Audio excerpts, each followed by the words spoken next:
Allegory too soft for today's Star Trek issues audience? Today, episode 461 of Trekland Tuesdays live with me, Dr. Trek, Larry Nemecek, coming at you here from the heart of Trekland through Portal 47 and the home of Trekland Treks. Yes, both of them great experiences. Trekland Treks, your own customized, unique away mission to actual Star Trek film sites across Southern California, with Dr. Trek as your driver and concierge, and most of all, pre-planner. Check it out at larrynemecek.com or treklandtreks.com. And here we are for another Tuesday of some sanity, clarity, and a bigger picture in all things Star Trek. And that's what I'm going to get to today. I don't know how long this will take.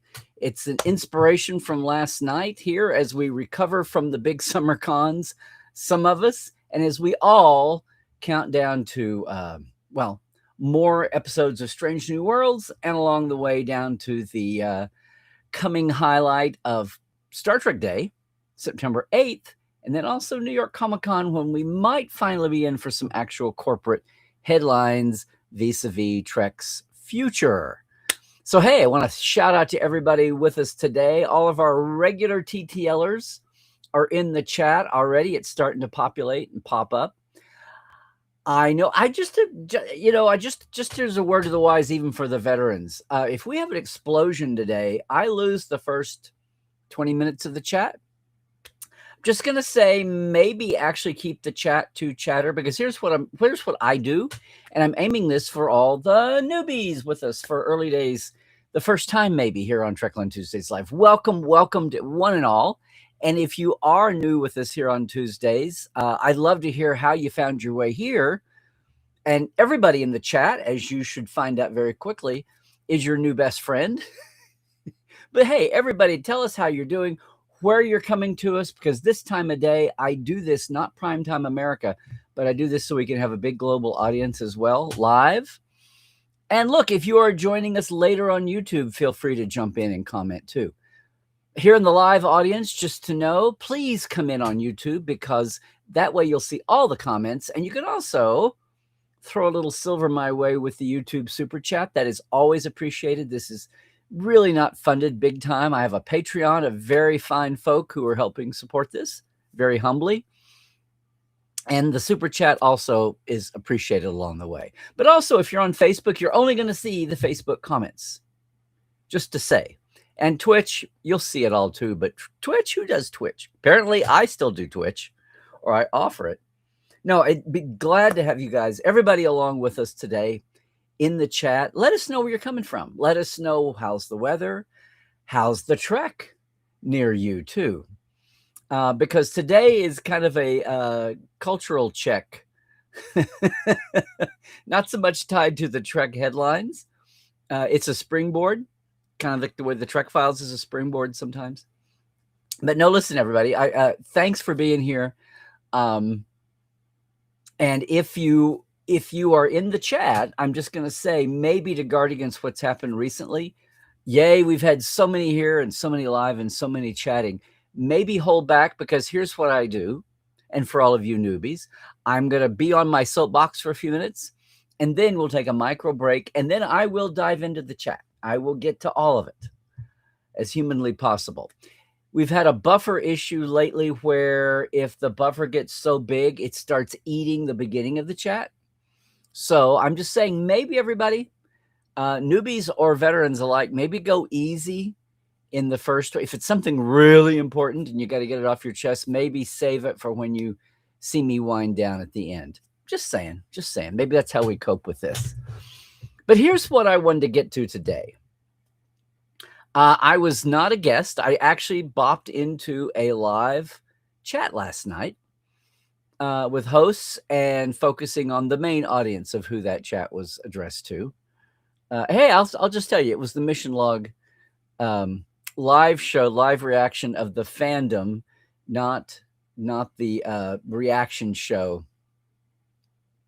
that comes a little later. But this was the fan first reactions, and they were talking about a case of chiaroscuro.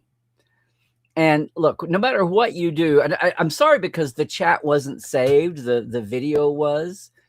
Ashley and Heather Barker were doing a great job of filling in co-hosts, both of them. And I guess the chat was not saved because that's what got me. I was watching some of the chat comments, and something that I had never considered before, but that's why I try to, not get stuck in a rut. That's why I try to get out of my own ruts, get rid of the blinders, and pay attention to what's going on in the world. And there's a lot to pay attention to, but I don't mean just the events of the world. I mean the trends. And that's something that's maybe hardest to do, even in our little, and maybe even more so in our little Star Trek world here. But it is a reflection of the greater outside. Here's what I mean. Because no matter what you thought about last week's episode, some people love it. Some people were frustrated by it. Some people like parts and not parts. Okay, the black and white show. Aside from the fact that it was a concept that we did on Star Trek, I say we, like I had anything to do with it by then, but it was the penultimate show before the episode before the finale. The one with John Delancey was all about a planet where everyone saw in black and white. And I mentioned this on Second Opinion, which I'm sorry, Second Opinion's been delayed by the overflow, the domino effect of the summer cons. We'll be back on schedule this week. But Second Opinion is still coming. Please look for it. I mean, I like to let the dust settle just a bit, but this is getting a little crazy. Hang in there. But one thing I mentioned there too, it's obviously a show that's on two levels. This episode, Case of Chiaroscuro. Now, on one hand, we've got the cool twist, the big swing, if you will, of trying to do a noir show, a period piece, and then also in noir. Noir meaning black and white. Now, you can get more nuanced and say, well, film noir was not just a black and white movie. It was a specific genre, right? Where light and shadow, which is what Chiaroscuro refers to, the combination of light and shadow, and both illuminating things better than they would otherwise. Not just about it being black and white. Okay, the craftsmanship behind the show was outstanding, and not just the lighting and the camera work, but the costuming, the period feel. And people were debating just whether or not they enjoyed the story, whether they thought it worked, they knew what they were trying to get to. And of course, spoilers, the movie depicts an old school, Kirk era, because that's where we are basically, an old school Klingon, not just, battle, but Klingon occupation, brutal occupation of a native world that's unable to fend for itself, right? Good old school 1960s, Soviet allegory for the Klingons. And the Romulans were the Red Chinese. And, a lot of people have enjoyed the fact, or they see the fact that it's like in so many other ways, the attempt by the writers to make a point, to get the point across using historical metaphor, historical allegory.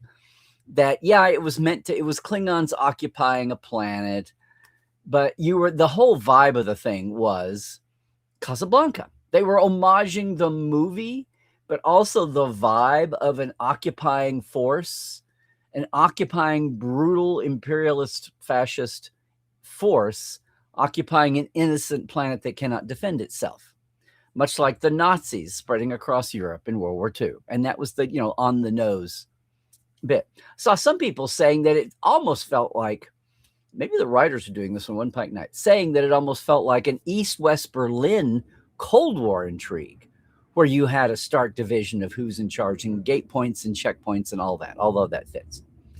So it was interesting because we've gotten so far into the next generation, the 24th century and beyond, concept of the Klingons with honor, and they've allied with the Federation. And this bit about the colonizing imperial, not just imperialistic, but brutal occupation, put down of natives, the way we saw hinted, the way Organia, the first time we saw Klingons, Errand of Mercy, that was the point, the first time we saw Kor, right? Spoilers from 1967.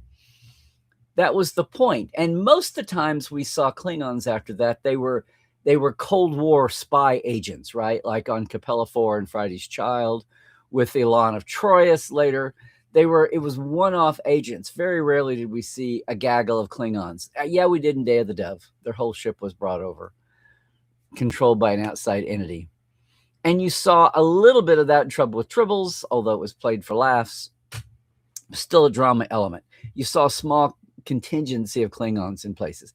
Errand of Mercy set the template for the whole, the brutal spread of the Klingon Empire by subjugating local native worlds, which was completely anathema to the Federation. But more importantly, that's the way the U.S. saw the Soviet Union subjugating Eastern Europe, which is why the East-West Berlin comes across. That was the original. Now here we've got, okay, the connection rod being the entry portal being black and white, a film noir, and Casablanca. Casablanca wasn't film noir. It was a black and white told with shadow and all that. Film noirs tend to be things like detectives, thrillers, mysteries, and yeah, gaslighting, like Gaslight, where we get the term. More of a post-war mystery, tough guy, the detectives. Everything is gray. There are no blacks and whites. I know it's a pun, but it's the point. There are no total good guys, no total bad guys. So some could argue whether this was really noir just because it was in black and white, this episode.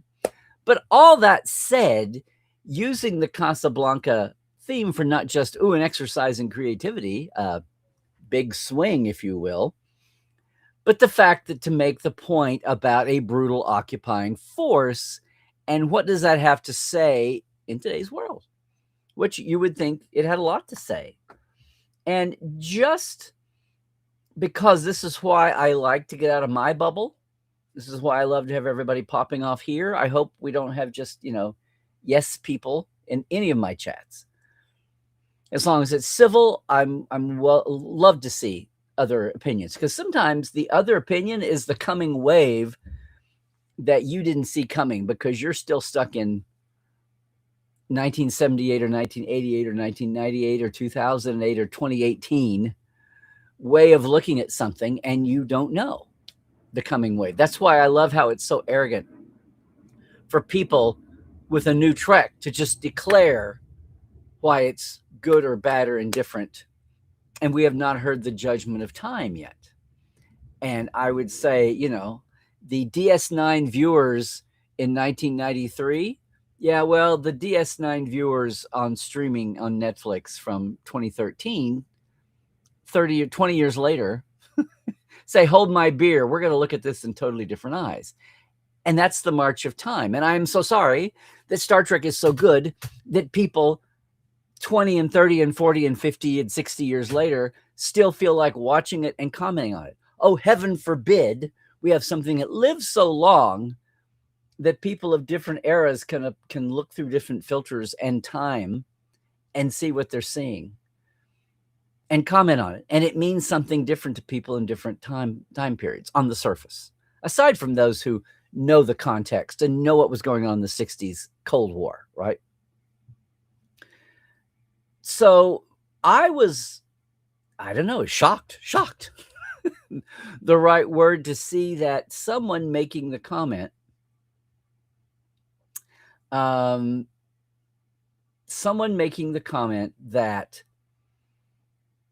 the Casablanca setting, the World War II setting, the filter of the Klingons, not from the Soviet Cold War era, but just going back to overlaying the Casablanca vibe, meaning Nazis occupying Morocco, literally in Casablanca's case, but say occupied France, right? The place with the most active resistance, the most organized. France, Poland, Norway, you name it. Or Belgium, the Netherlands. And some people making the comments in the chat, which unfortunately is not preserved, but I noticed it, saying that whatever other critique they had for the episode, they thought that the Casablanca might have been a little over the top.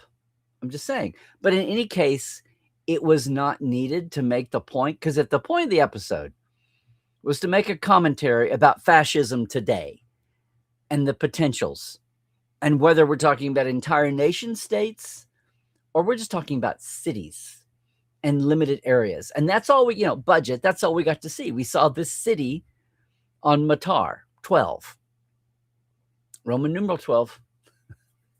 The city on Matar 12 was our focus. I mean, that's budget, right? And it felt very occupied France, occupied whatever, like Nazi-occupied country. And the resistance bubbling up just beneath it.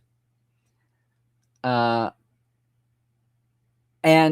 someone basically made the comment that that was too nuanced for a modern Trek audience or a younger Trek audience. And here's where I go, boy, howdy, I don't want to broad brush this at all, but then I don't want to be victimized by a broad brush either. But seeing some comments, very sincere comments, that they thought that the World War II setting was a waste, was over the top, but not in a gratuitous way. It's always cool to see craftsmen doing their best. But if you're going to tell a Star Trek story about the dangers of fascism today, basically people were saying that the World War II example was too far back in time. And part of me wanted to say, I'm sorry, but there are half of all streaming are Hitler channels, it feels like. Hitler and his henchmen, Hitler and the German babysitters, Hitler and the gardeners of Germany, Hitler. I mean, it's like Hitler and the trash collectors of Germany. It just goes like, take a slice of life from 1940 and turn it into a Hitler Nazi documentary. The effects of Hitler and the Nazis on cornbread making. I don't know. It's like, you name it, and there's somebody out there who thinks there's an audience for yet another slice of Hitler and the Nazis. So for someone to say that using a World War II setting of any kind was too nuanced, it lost the point. Basically, that a modern audience was not going to be as affected by that setting as just being, I guess, on the nose. Don't mess with it. Don't worry about the World War II. I mean, yeah, all that, and having the battle of the anthems and all of those little nods. It was cool. It was an homage show to Casablanca. These people are saying, hey, it kind of gets back to the big swings are fine if we had 26 episodes, or even say 18. But when you've only got 10, it feels like a waste of a slot. And yet the point, the good old Star Trek theme issue of the episode was, oh my God, look at these runaway, brutal occupiers. The fact that they were good old Klingons, they were Kirk era Klingons against this poor native population, which looked very humanoid to me, which is a good old TOS trope there. No money for the alien of the week look. So the point that really got me, somebody basically said younger audiences won't connect with World War II storytelling. And I get that. I just feel like World War II was such an overwhelming motif. But then I get into the point of thinking, well, are we talking about awareness or caring? And it got me, maybe this is because I had just seen, randomly scrolling socials, I don't know whether it was a TikTok coming over to Instagram, because I don't TikTok natively, but a lot of the stuff bleeds over. It's cross-posted. I have seen 2 or 3, vertical posts, Instagram shorts, quickies of teachers, public school teachers, not complaining, not moaning, but almost abjectly terrified. Now that we're in back to school mode, oh my God, how did that happen? My youngest grandnephew, my oldest great nephew is a senior in high school. Oh my God.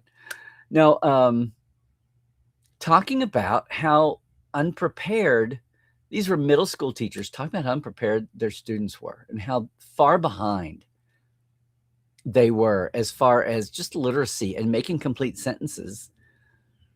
and knowing basics and what an exclamation point and a question mark were, and sadly even making like a critical thought. They can, I mean, talking about maybe like even on a 3rd or 4th grade level, and they're coming into 7th and 8th grade. And that's punctuation, that's spelling, but it's sentence structure, which leads to critical thinking, point A to point B to point C, much less the ignorance of history and civics and all of that we've been talking about for over a decade now, although I was talking about it out of guilt 20 years ago. And I mean, come on, history is of course relevant, right? And whether here in the States, I'm talking, you Europeans I know are just tisk-tisking and going, what has happened to America? So look, whether that was short-sighted ignorance or stupid budget cutting, or whether it was a long-term conspiracy plot, whether it was by design over a generation or two, it feels like, and not to broad brush too much here, but there's plenty of, I'm going to say data. It doesn't have to be firsthand knowledge, anecdotal evidence. But I feel like we may be dumbing down a generation or more in this country as to history and civics. Because when you do that, you're more easily swayed by the emotion in the moment and not the long-term lessons of history. And yes, I'm talking about the old chestnut, which everybody misquotes, but the bit about he who forgets the past is doomed to repeat it. Apparently, that has never made a dent in anyone under 30 in this country. I know. There are plenty of smart folks under 30 in this country who get it. Cadet Alice is one of them already. So, these are unleashing all kinds of huge social issues, cultural issues that are part of our time here in this country. And people sounding the alarm run the risk of looking like the teacher who cried wolf there at times. But that all came to mind as I saw a few people not complaining, but being analytical in this chat last night, saying that the World War II didn't speak to younger, the World War II setting, whether or not people knew Casablanca. And folks, many movie lists list Casablanca as the all-time greatest film ever. Most of them would put it in the top 5, even without counting the fact that, like, I don't know, Yesterday's Enterprise, it was an amazingly bad process that yielded this gem, this diamond in the rough. So all the backstory aside, it's just one of the most perfectly structured and made movies of any era. So if nothing else, this is a good opportunity to tell people, hey, go watch this. And I don't want to get into any other stereotypes of generation where no one watches anything that's not in color, or no one watches anything that's not in HD. You can get 4K restorations of Casablanca. Believe me, they put that one together because it's like the number 1 or the top 5 movie of all time. So nothing else, maybe this is a prompt to go watch something from before you were born. Because I see that popping up too all the time. I'm sorry. There were lots of things I knew before I was born because I had nothing else to do, but because we had channels filled up with stuff. Parents talked. I know it was just a 3-channel, 4-channel universe then. It's a crowd for attention. I get that. But even as today is, forget the 500-channel universe we were talking about in the 80s and 90s when I was in grad school. We've got the 5,000-channel universe now, or channels, or whatever you make. Everybody has their own channel now. So, but countering that is the fact that, yeah, we have access. It's up here. We have access to far more instant information than anybody did when I was a kid, or in the middle of that. So on one hand, there's more competition for eyeballs, but on the other hand, it is easier to find anything.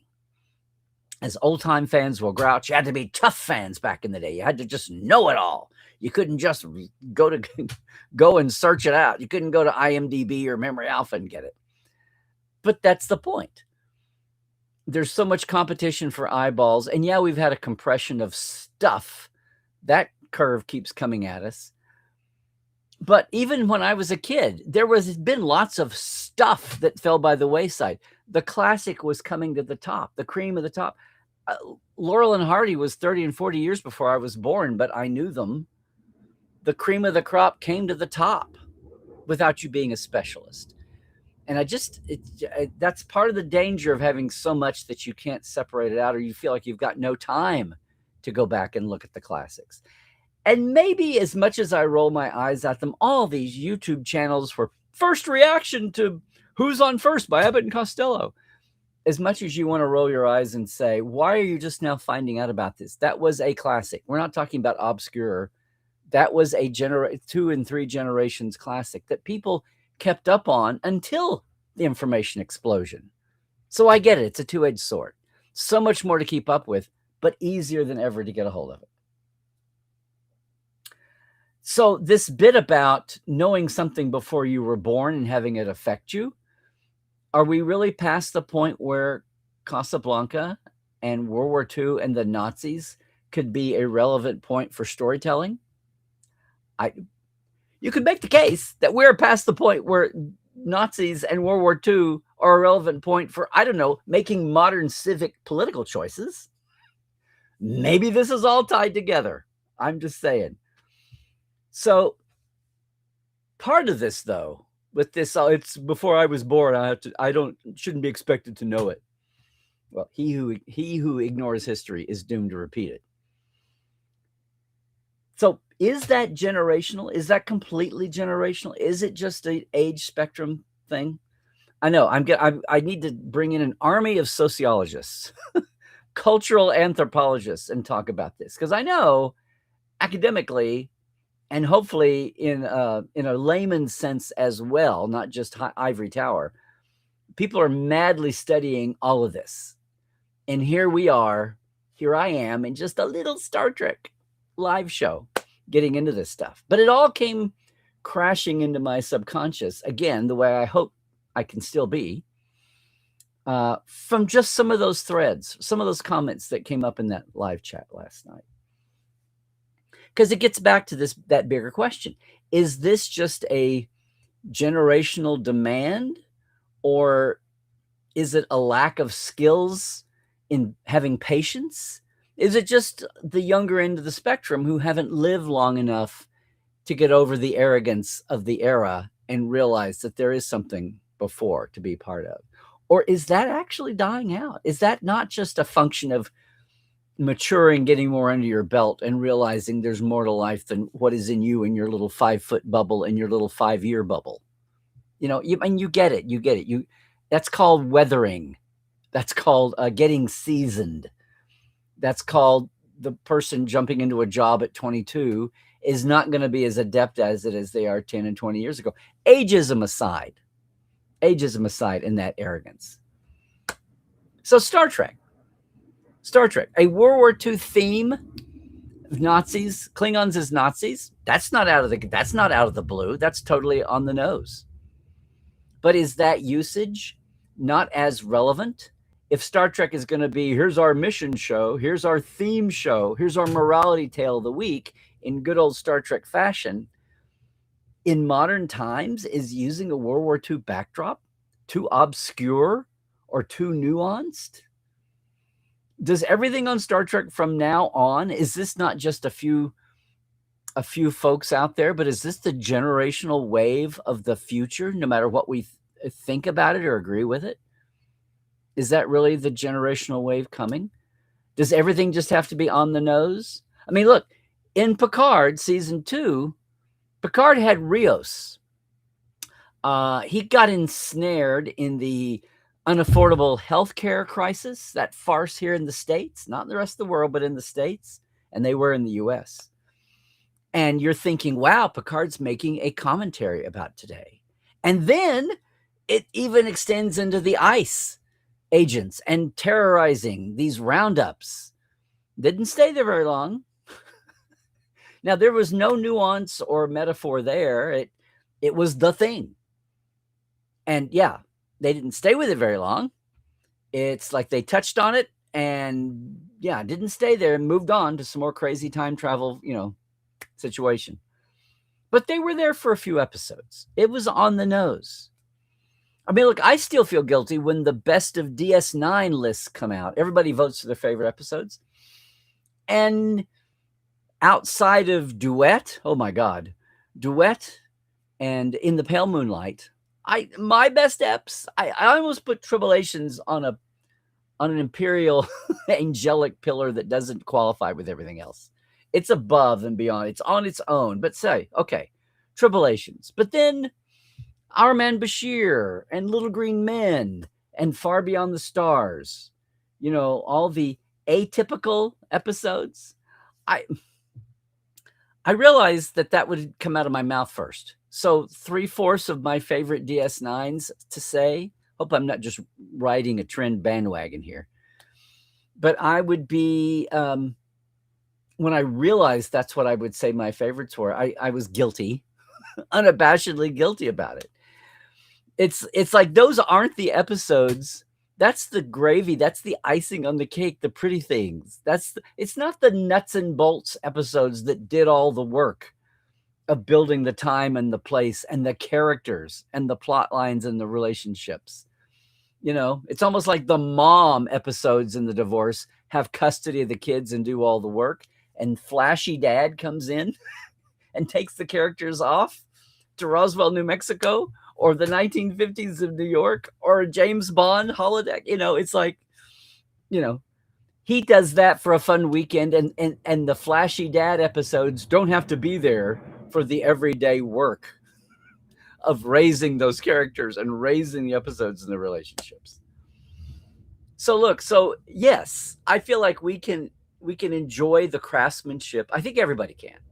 The craftsmanship and the intentions of A Case of Chiaroscuro wasn't just to say, oh, look, world, we can do a black and white, an homage to Casablanca and all the film noir / black and whites. And like I said, the term's getting muddled here. We can do all that. And yet still argue that no, a 10-episode season does not allow every episode to be atypical. And somehow that's the debate that's overcome Strange New Worlds now. And maybe in hindsight, it's too late to do anything about it. Hey, the last 16 have been done. Well, now we're halfway through the 16. We're 5 in. And yes, Puppet Central has yet to fall on us. We'll see where things go after that. But people don't mind these episodes in a longer season. That's the thing. That's a whole trending topic. That's a whole conversation. And that affects the view of this other. But what really got me was some in the chat saying this World War II setting was a waste of time because it doesn't resonate with younger audiences. If you want to do a show where the theme is fascism and loss of liberty and individual rights, you got to be more modern. You got to be something on the nose. Again, I thought about Rios with ICE, Rios with the healthcare debacle of affordability. Now, that was the show was set in our time. It was the same thing of why Star Trek IV was set in 1986. It was the modern time travel setting, right? Why was Tomorrow's Yesterday set in 1960s Air Force Base? Because that's the thing of the time of making.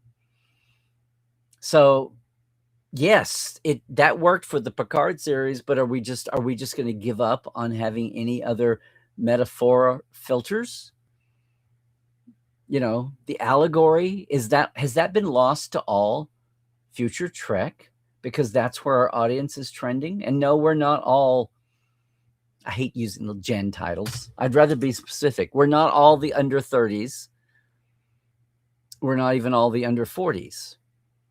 And just like I heard at Star Trek Las Vegas, some worrying and concern about the Star Trek audience was aging out and we weren't being replaced. We weren't finding younger viewers. Well, I laughed at that, not because it's not a concern, but we've been saying that ever since the days of Enterprise. It's been 25 years we've been talking about this. But it's a legit concern. Once again, things beyond little Star Trek, things beyond our concern in the greater world are affecting how we make and view and plan and witness and filter our Star Trek.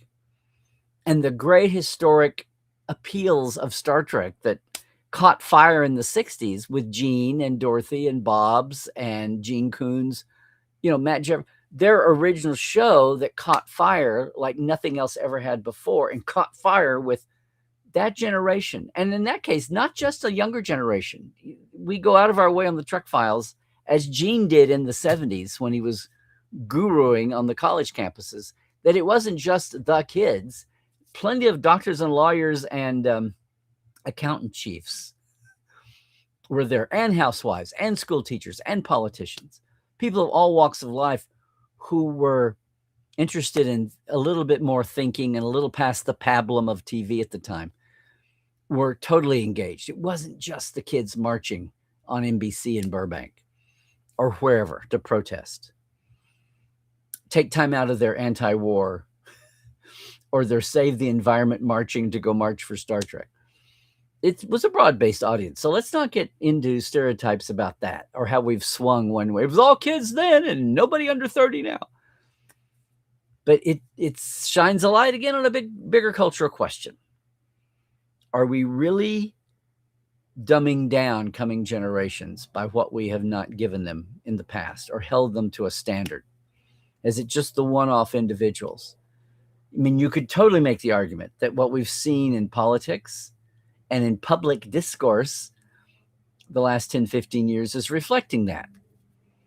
And it's not a reflection of what the makers of Trek are doing. They may realize that the strategy was great, but the tactic was wrong on a 10-episode season. But you can't doubt the quality that went into the episode. The argument that it was overkill and not going to reach a third or half of the Star Trek audience and have the impact that other choices might have brought that same impact, that same message, good old Star Trek message show. I don't know. Private Little War was about the folly of foreign, whether it was Korea like on MASH or just straight up Vietnam, which they refer to.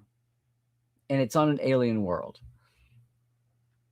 Here you've got an alien world that's resembling an Earth construct, very TOS-y, Return of the Archons, right? Or the Roman show, the Nazi show, whatever. Are we past that? Does it just need to be, knock them in the head figuratively and literally to get the point across? I don't know. But boy, my brain, when I saw one person post that, what did I say here? Younger audiences won't connect with the World War II storytelling.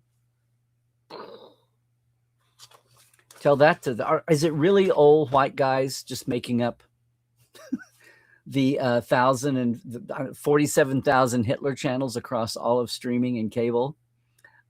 Maybe so. But it sure made me stop and think a minute. And I wanted to make you stop and think a minute too. I'm going to get to the chat in a minute. Did I stir anything up here at all?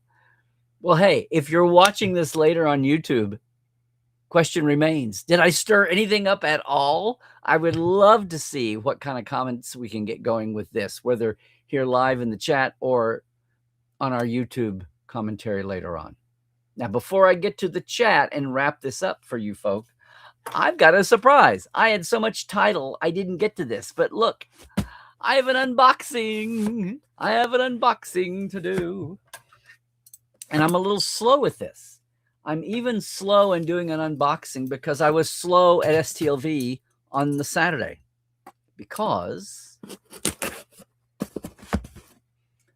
look at me not show my address. Okay.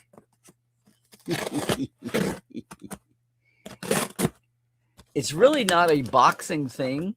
You might very well have had no boxing connected to this, but I'm going to use it as an unboxing excuse because, oh boy, I was so disappointed not to get this in the moment.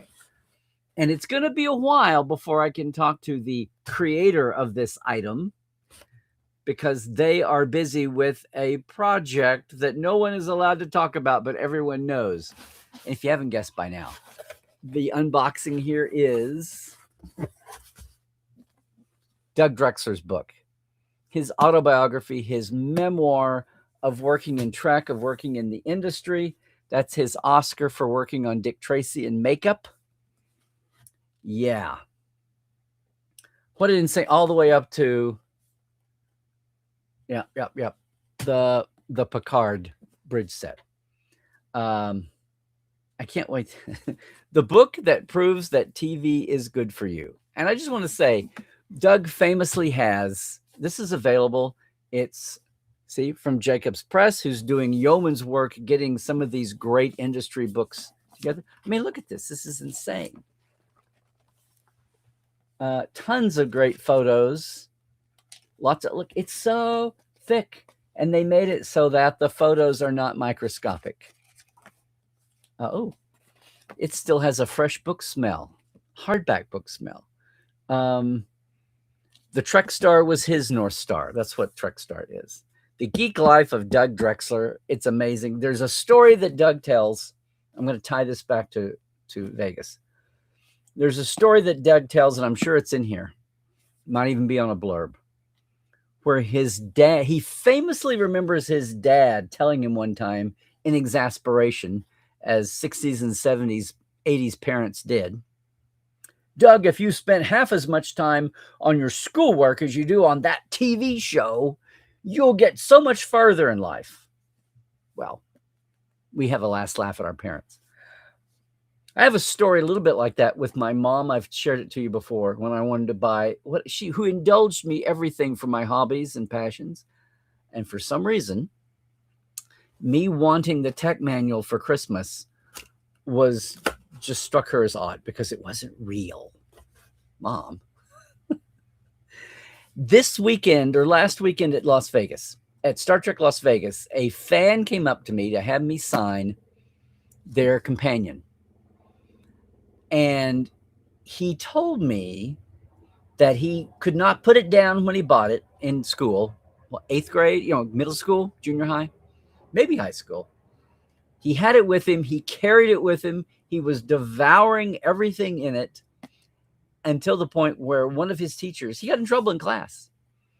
He got in trouble in class, and an exasperated teacher said, why are you pay attention to your lessons, pay attention to your classwork. You're never going to get anywhere reading that drivel. I don't know. Worthless trivia, but it doesn't matter. Well, today he is in the Midwest still, and he is publishing. He is writing his novel, I think sci-fi fantasy. He's writing his books. He's getting published. He was thrilled to come by and have me sign his book. That's awesome. But he wanted to share that story. And it's the same vibe as the one that Doug famously shares. Don't let anyone tell you respect people, respect their opinions, but don't let people throw you off your path. Michael Piller famously had a college professor look at a script he had written in a screenwriting class and say, let me just save you some time, Mr. Piller. Like, you will never make it as a TV writer, as a movie scribe. And Michael was crushed, and he totally took that. He went into TV news. He was a news reporter for a while. He went into being a network censor, basically. And he worked with development of shows from that side until finally he got up the gumption to, produce, direct, or produce and write, writer-producer. And came up through the 80s series. Simon and Simon was one, several more, and then came to Star Trek. So Michael Piller had the last laugh on that college professor. Doug had the last laugh, on his beloved father. this fan that came up to me at Vegas got to smile and look back and say, wrong. You had that. I just had so many damn interests. I didn't know what I was going to wind up in, and no one could tell me not to go there because who knew where I was going to land next? It was a work in progress. But it's that kind of joy that Doug brings to everything. And if you follow his socials, you know this over the years. But so that passion, everything. Anyway, I just unboxed it. I'm going to get into this. Down the line, we'll have Doug on to talk about this when he has the time in a weekday. Anyway, I just wanted to share that with you. Trek star, the geek life of Doug Drexler. Not that he is a star, but that the Star Trek star was his North Star. Anyway, check it out. There's the Bart. There's the Jacobs Brown. And take it easy. Down the line sometime, we will have Doug on and dive into more of this. I'm tardy to get this. He ran out Saturday before I could get one. And we're making it up. But it's out and available now. Check it out. And with that, he said, we will let you go if you're watching us later. But before you go, please like and subscribe and do all the things. Ring the bell and leave a comment, especially this week. I would love to see what kind of conversation we get going about some of the points that I raised here. I'm about to dive into the live chat and see, but, leave one here too. Because as we say, guys, if we're leaving you now, just a quick reminder, a thank you to all of our Patreon folk, yay. And hey, the TTLers, the Trekland Tuesday livers, yeah, I'm talking about you, Chuck A., and James Kerwin, Diana Hopkins, Helbjörg Gunnjonsson, Lawrence Todd, Chris Jiggins, Keith Rombach, Lori Ledford, J.R. Poole, Pranakasha Productions, Comedy Forecast, and Andrew Jazemski. Meanwhile, our live wires, Elizabeth Stretz, Josh Brown, Brandon Coles, Gary Williams, Robert McLean, Byron Bailey, MJ Frug, who I finally got to meet at Vegas. Hey, Chris Garris, Dave Gregory, David Gall, Jesse at Crusher Convo. So many of these folks I saw at Vegas too, by the way. Donna S. Runyon and Casey Shafsky, who I also did see at Vegas. Got me the Star Trek shirt that I was wearing last week, by the way, that I misidentified, I think. Thanks so much to all of our Patreon folk. And you too can jump in. It's very simple. I keep it small on purpose. It's $5 and $10 a month. Patreon.com/Trekland Live for the shout outs and for access to early day Portal 47 backstage creative. Because that's my jam, the backstage stuff, the making of Trek. And one great way to bring that alive is to come to SoCal, get with me ahead of time, and we will go out to actual film sites, not stages, but the actual film sites around SoCal. I call it my Trekland Treks. And it's customized to you. It's not a set. I have set days. We did that around the cruise departure. I just did that taking people out to Valley of Fire who were at Vegas. Those are special cases. This is our bread and butter. It's customized to what you want to go. And the realities of dealing with LA traffic, logistics, the day of the week, and that's where I come in to help you out. Aside from on the day, we do that early. Hey, everybody. Talk about my Patreon. Don't forget that you can join the Roddenberry Mission Logs Patreon, which is all based on Discord for as low as $1 a month. Why am I telling you about the Roddenberry Patreon? Because that is where the official community lies for the Trek Files, our message boards, and our every other week meetup. We just did it yesterday for the Trek Files tonight. Trek Files spelled with an F. And the new Trek Files is out today. The great author, documentary film director and writer, who just did one about the Eagle models. He was at Vegas. He also has a book called A Future Askew. He, as a Star Trek fan, cites all these, especially original and next-gen episodes, about the factors that have not given us the future that we forget the jets and flying cars. We're talking much more. Why are we not down the path 20 years, 30 years, 60 years to the path that Star Trek was supposedly bringing us to? That's the point of his books, his essays. We talk about a part one of all of that. This week's The Trek Files. Jeff Morris, fascinating to talk to. Huge Star Trek fan, great documentarian. The Eagles documentary is a side piece. It's a lot of fun. But check out this week's episode, would you? We're barreling along through season 15. It's kind of crazy. On the socials, guys, it's at Larry Nemechek for Twitter, for Blue Sky. It's Larry's Trekland on Facebook and on Instagram. You got to make sure and grab me on Instagram if you can. Get yourself to my channel if you haven't already, right here on YouTube. Please like and subscribe and share and do all the things. And if you don't want to deep dive Star Trek's background and the creators, you got to join portal47.net. We're in our 11th year. It may not be for everybody, but if you want an in-depth pass to more backstage Trek, a backstage pass to more in-depth Trek, there you go. It's Portal 47 for you. And there is no such thing as the post-con blues, because yes, it's like a mini-con all year long, back when we used to conceive of things like that. Hey, thank you so much for joining us here. I'll be back next week. If you're watching this on YouTube, again, subscribe, do all the things, leave a comment, and maybe you can join us live sometime on a Tuesday afternoon at 1-ish Pacific, 4-ish Eastern. Hey, that's only 9-ish UK time, 10-ish Central Europe. Love to have you on with us whenever you can join. Love to have you partaking here in the comments later. But whatever happens, please, please, please, until next time, hey, stay healthy, do all the things. Stay awoke. Check the sources before you waste time babbling on in an argument with a bot and being aware that this information you're getting is coming from, at best, a troll who's getting paid, not just a bot. Would you please? Yeah, guard against the misinformation as much as what the misinformation is about. All the hateful, hurtful things. Because it's all about the chaos. And it's all about the pain for the worst of these people, if they're even people at all.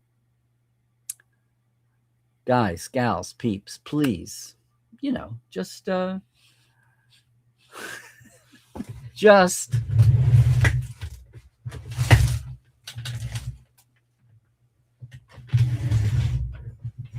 Trek well, everybody. I'm so busy coming and going. I poured my drink in my portal glass, but heaven forbid I don't end our session with a sip. Trek well, everybody.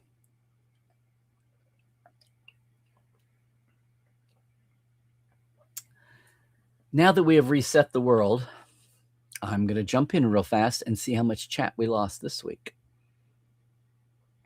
Oh, it looks like everybody did go light in the beginning. Yay, yay, yay. Gerhardt, you might be the first one here. And here's Lori, our newest convert. Thank you, Lori. And Brandon coming in from those East Kentucky hills. And Christian.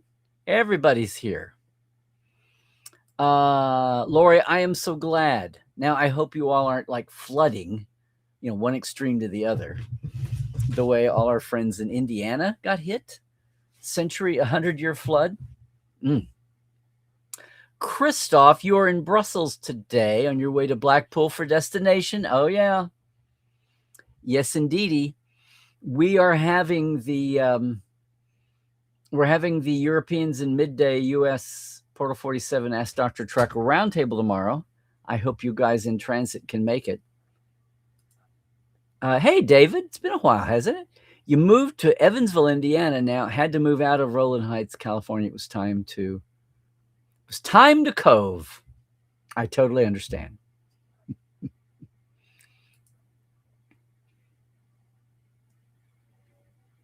Okay. Lori is starting to save her pennies already for Vegas next year. There we go. Hey, Mona. Good to see you. And Lawrence, still here in Outpost, Carolina. Good for you, Lawrence. And good for you, Still hanging in there with our Patreon bunch. Hey, Rose, you are headed for destination Blackpool. Good luck. What do you? Lots of conversation over those foreheads. What did I say, Mona? Were we talking about Klingons and things? I don't even. Doralta, good evening from Germany again. What did you miss? Well, not much, really, really. Gerhard, I think you're sugarcoating this. People are fed up by the gimmicks, and the episode wasn't well written at IMDb, which is normally a good indicator. Chiaroscuro is the lowest rated episode of the season.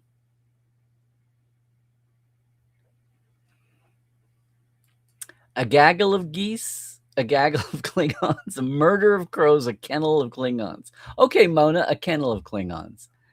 Hey, Gerhard. Yeah, we can talk about this tomorrow in Portal. I don't mean to sugarcoat. I'm just trying to read the broad tea leaves, but that's interesting. Thank you for checking in. If that's the current rating. Oh boy, just think what the popcorn meter at Rotten Tomatoes is going to be. Here's Captain Calvin coming in from Germany. Thank you, Sean, as always. I'm a doctor, not a bricklayer. Hey, Shay Films. Look at you sneaking in here. So, Laura, you enjoyed the film noir more than the two priors. Love Core, love him. I'll tell you what, the actor playing Core, if they're going to go the character, he totally did John Colicos proud with his... I talk about this in my second opinion, which I swear is coming soon. He did John Colicos proud by his enunciation, his diction, his stage command presence, the way Colicos brought that across as Core. He was not a vegetable. Mbenga is growing on me. Babs' portrayal in Mbenga is maybe one of the best parts emerging of Strange New, and his background. I thought for the micro focus of the characters that it was a good character story. I know lots of people are just missing having a standard Star Trek. They just want a little Star Trek in their Star Trek. Okay, I'll join in. Sure. Happy birthday, Doralta. Yay. Oh, okay. And the second lowest Strange New is Human Best Friend at 5.7. The third lowest is what is Starfleet. Oh, you're talking about the whole damn series, not just the season then. Well. Reception is just beautiful. It's just brutal. Yeah. Hey, Sean, you really enjoyed my review show is working through DS9 tomorrow. Oh, sure. Take the easy ones.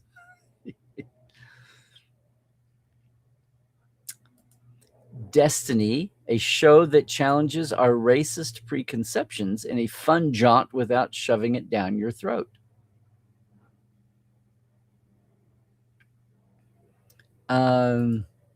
Yeah, of all the gin joints. Last week we did Heart of Stone, which the plot is no good and awful, but not trying to join Starfleet is damn fine acting by Wrong. Sorry, Sean, I'm missing this. Oh, here you try again. Aaron's acting really carried the B plot of him joining Starfleet. Absolutely, yes.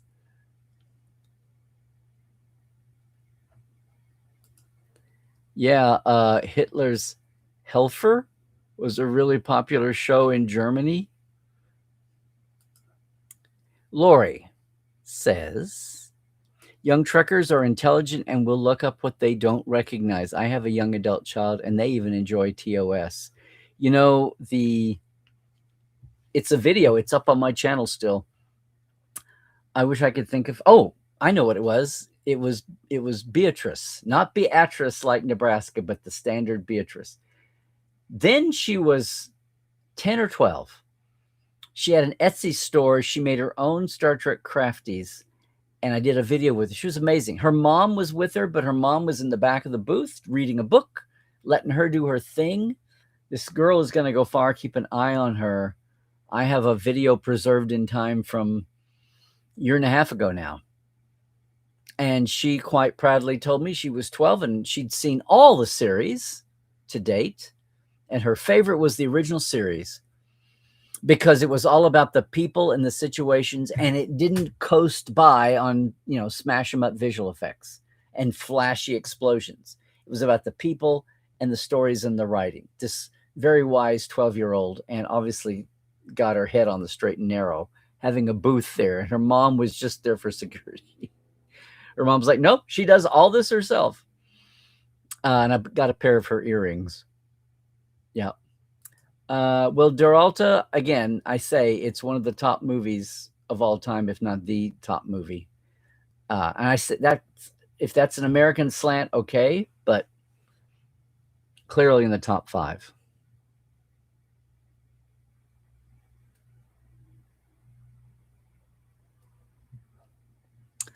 And here we go, Gerhardt. The episode wasn't about modern fascism. They made it explicitly about the visa ID question, which is very World War II and totally obsolete today. Same for the secret collaboration resistance thing. Well, I don't know, Gerhardt. We've had some people killed for even playing like they were resisting in our American cities this year, I would just say. I hate to say that. I hate to be talking about it, the fact that it's a fact. So I don't know. I know you're very up on things and very with it, Gerhardt, but you're surprising when you say this, unless I'm missing a point here. But in the States, IDs and papers, please, and all of that has become like a nightmare revision. We're reprising all of that. Instead of having it being in foreign countries across the oceans, it's happening. It can happen here, as the old novel was. The secret collaboration resistance thing, the only thing you'd lie on top of this is just all the surveillance and the digital surveillance and algorithm chasing, as well as the ID card thing. And there is collaboration and resistance here in the States, in the city, in Minneapolis, in LA. Did I mention Minneapolis? Where the whole town united against the invading thug army and ultimately won, unless things out of the headlines come back to haunt them. And now we've got this blow up in Mississippi. Also haven't seen Casablanca, but looking up the plot, I understand where a lot of stuff in Chiaroscuro came from. Unfortunately, it wasn't set up in the episode itself. It felt like they had to back away. I say this in second opinion, too. Star Trek's already visited Casablanca on a more whimsical note, but still making the point of resistance fighting an occupation. The Quark love story with Natima Lang, the episode where they said never again give Quark a love story. No offense, Armin.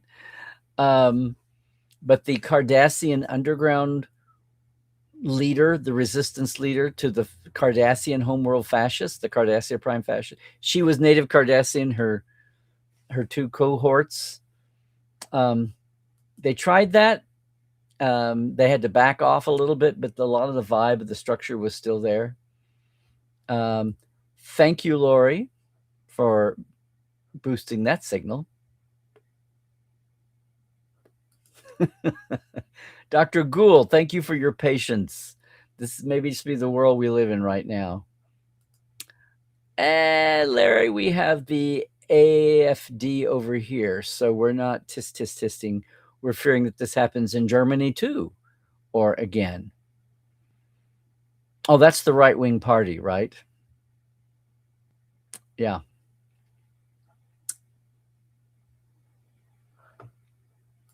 I can't say anything for or against the episode, Duralta, because you haven't seen it yet. You're looking forward to watching season 4.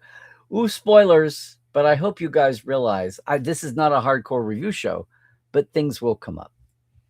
So I didn't go there. Reasonable bank account's a bit low, but the temperature is getting better for a fall person like me. Thumbs up on that. And as we say here in the States, it's almost football season. Thank you, Lori. See, this is why I like to have a preponderance of voices. A lot of young people like retro. My stepdaughter is a teen and listens to Ella Fitzgerald and big band music. Well, you know what? The UK has always had a thing for big bands hanging on past the pop prime here.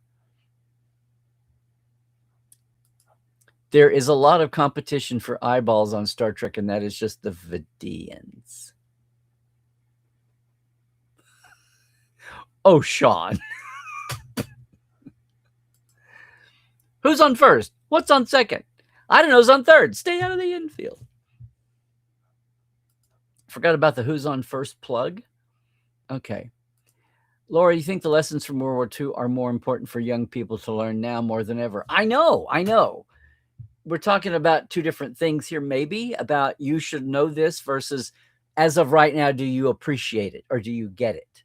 So there's two things there, but they can both be acted on at the same time. Stop raising our kids unaware of their past and unable to connect the dots. That phrase is going to go out of style and be meaningless.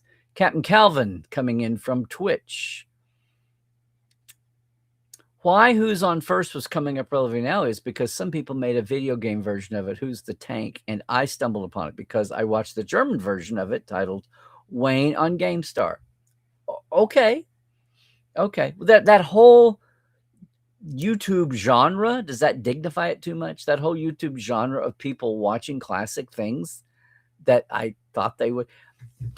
What is the value in saying you're going to watch something for the first time and talk about it, but you do it on camera and you do absolutely no advanced research so that you're just stupid as you're watching the thing for the first time? That's one thing to get your reactions. But you did no prior research so that you say stupid things as you watch it, that anybody 5-10 seconds of scanning, searching, Googling will come up with the answer, but you have wasted your moment on a YouTube that's going to sit on channel for months and months and years. I don't understand why people enjoy making themselves look stupid and unprepared.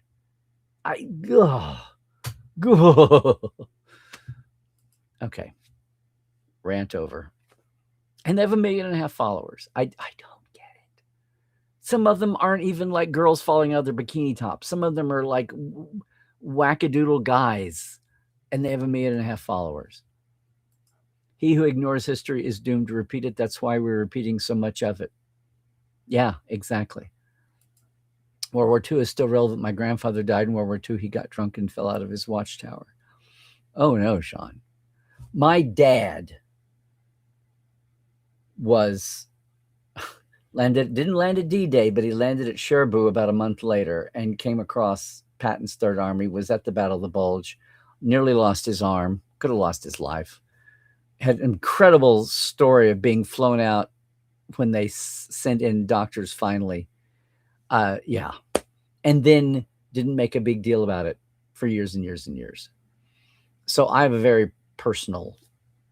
When Patton came out, my older brother scooped he was in college, but he made a point to grab everybody and go in. And Patton coming out was when my dad started to talk about it.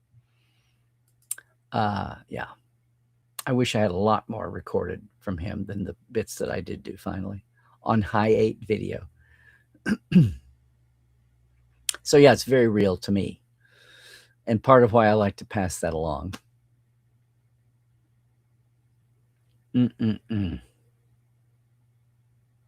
This is true, Astral. IMDb does get review bombed, especially when people are on a mission. There's a lot of legit criticism to be made. And you know what? The dust is going to keep settling. I almost wish I could time travel 20 years in the future just to see what the new view is of all of Kurtzman Trek. Not that it's all the same. There's a big variety and spectrum here. But the same way that we look at DS9, especially in Voyager, kind of way differently now than we did in the 90s, back in the day. There's a story out today that has the first official word on Trek's streaming future. It's being worked on. They're talking to writers, creators. Is this some more of I won't use my favorite adjective here. Is this Jamie's tachyon pulse thing, where he has all the insiders that he talks to, and they all conflict?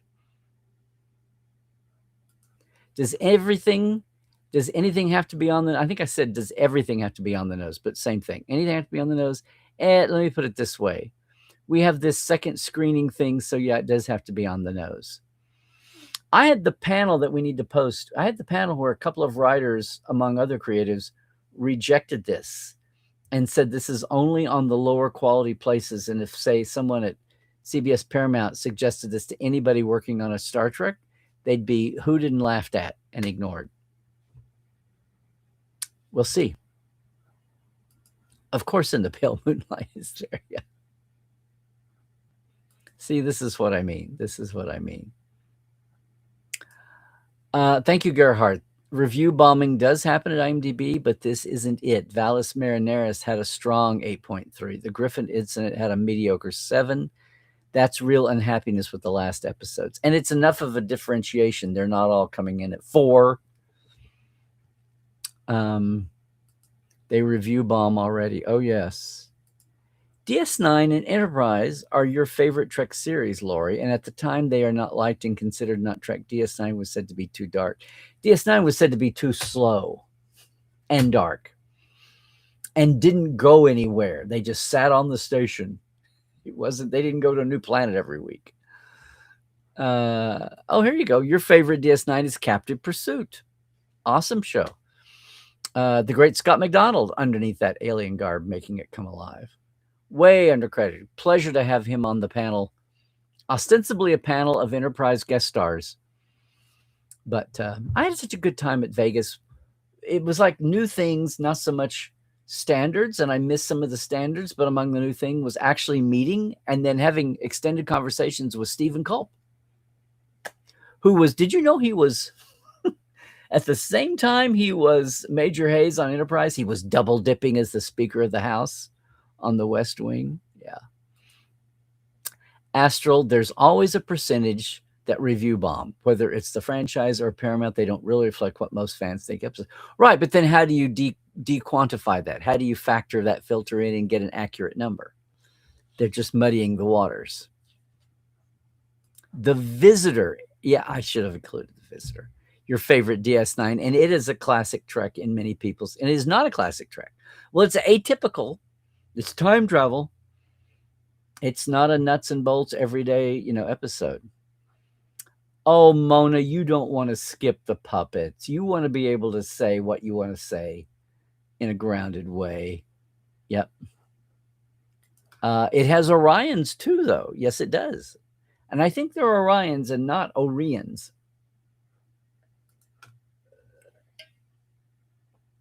Well, Mona, you're being so reasonable. Right, nothing gets blanked out. The puppet episode. Generally, strange new experiments work well, but we're hitting a point of diminishing returns. The puppet show might be good. Hey, I'm waiting to see. I haven't had time to watch it yet. I know. The Angel episode with the puppets was quite fun. Oh, they're just Angel had an episode with puppets? Okay. Did you block out the Angel? I don't know. Did you? Thank you, Lawrence Todd. The Allegory. Yeah, Lawrence, but you're not 20 or even 25. Allegory still works. The issue is the ham-fisted way the current writers fail to be nuanced. And yet I had some people in that chat last night saying that it was too new. That was too nuanced. So what do? We just sit back and realize we just need to take a brighter poll here. Wait a minute. Hey, Laura Edenbaugh, is this your first time with us today? Maybe not. Maybe you've lurked. Anyway, welcome. If I'm misguided, set me straight. But you say, wait a minute. Why are they talking about younger audience when Strange New, when they kept insisting that Academy was a miss because it was all aimed at the youngins? Because you're always, no matter what you do, you need more babies in the audience. Aging out. We're not in care homes. If you're in your 50s and live to be in your 90s, that is 40 more years. That's a lot of Trek. Thank you, Lori.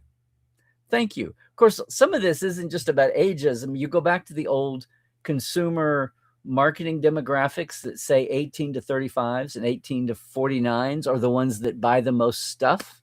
Now, we don't live in Trek, at least, doesn't live in a linear TV broke up with commercials who are really paying for the show. That whole business model, Gene very famously said, we're not here to tell great stories and thought-provoking ideas. We're here to sell tires and toothpaste. Anything else is a happy accident. So, that 60s pablum low bar.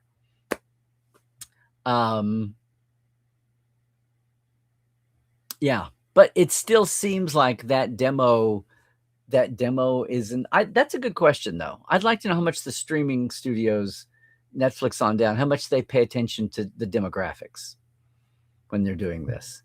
Age and all that, buying power, the commercialism, that's not funding the show, so it's interesting. It's just subscriptions, right? What else is it? Unless it's spin-off merch. Don't know, but it was quite fun seeing Spike running and having the puppet of Angel attached to his neck. Okay. The problems of two newlyweds are but a small thread in the tapestry of galactic events. You might not understand that today or even tomorrow, but someday, and for the rest of your life. So get on that shuttle. Get on that shuttle and don't look back. Nog, take your Moogie to the docking ring. There you go. You enjoyed the noir episode, but Trek does not need a stoner comedy. Are you suggesting new? Dude, where's my shuttle? Oh, yeah, the stoner comedy. Okay. We had the stoner comedy. Silly me. I just think of it as the Hawaiian shirt comedy now. I think everyone has an episode, you say, Doralta, she doesn't like. I could have completely gone without the zombie episode in season 3. Yeah. So many are forgettable across series or all or what? Hey, Astral, you think the point of modern sci-fi storytelling is you don't need allegory as much as in 2026? 2026? Today. Tell a good, hard-hitting commentary tale, but they are playing it safe. At least Strange New tackled MAGA in season 3 indirectly. Well, what about the pilot? Don't like zombie episodes either. Me neither, but can I just say that was a lot less zombie gore than I was expecting? Feels like they even backed off of it there. Isn't Captain America set in World War II? In the beginning, the origin story, yes. Which everybody lets you know. I don't know, but are any Marvel shows based in our history? Viewership has also tanked for Strange New. In season 2, it was a top 10 overall show in most weeks. Now it's barely top 10 on Paramount Plus.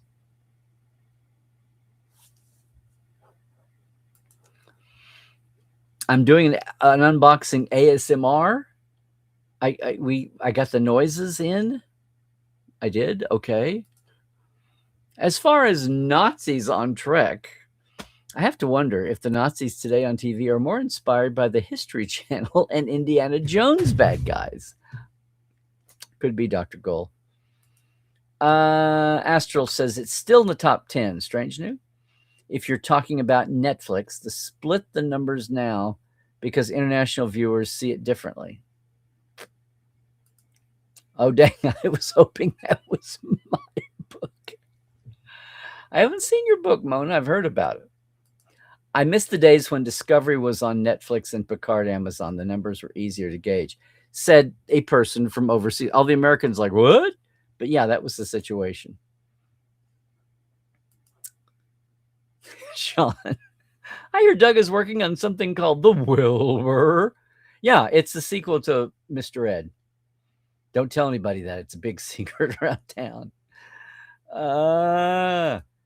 Need to get that. You have a lot of things signed from Doug from his Kickstarter. Good on you, Sean. Yes, it's not only cool, but it's heavy. Duralta, you don't give a flying fart if the viewership is tanked, and would even say Paramount should also not give a fart about it, but continue to release Trek. Well, you could say that that's some kind of a barometer. On the other hand, all the machinery around recording the barometer is suspect. So I wouldn't rule out the information, but anyway. A story of DuckTales? Not sure. Well, that came somewhere. Maybe that's a language cultural crossing. Your parents told you you wouldn't have a calculator everywhere I went.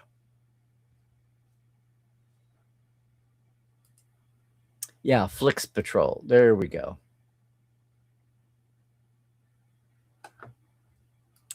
Yes, Mona, I would say that too. Absolutely.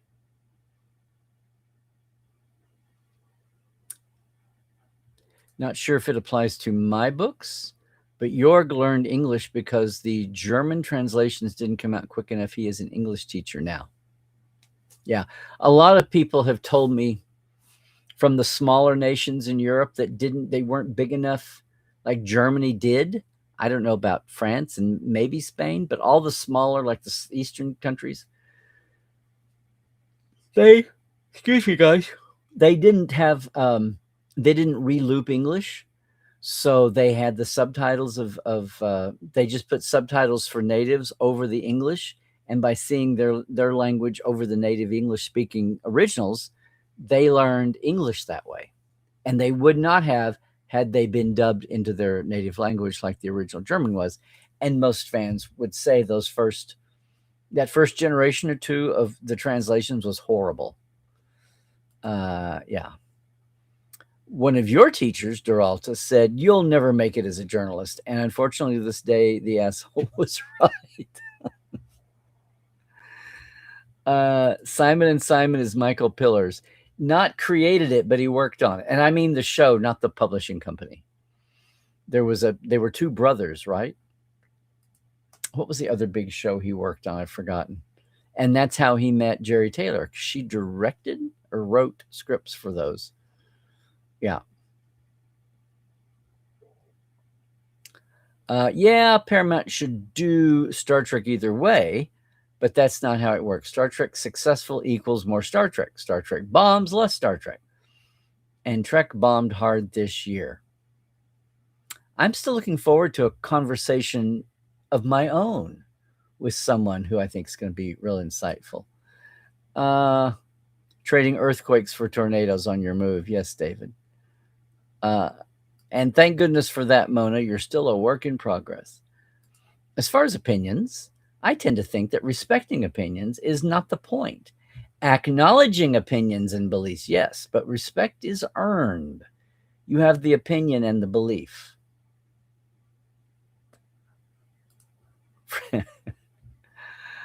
Fracking idiotic business suits. Oh, Gerhardt. Or Duralta.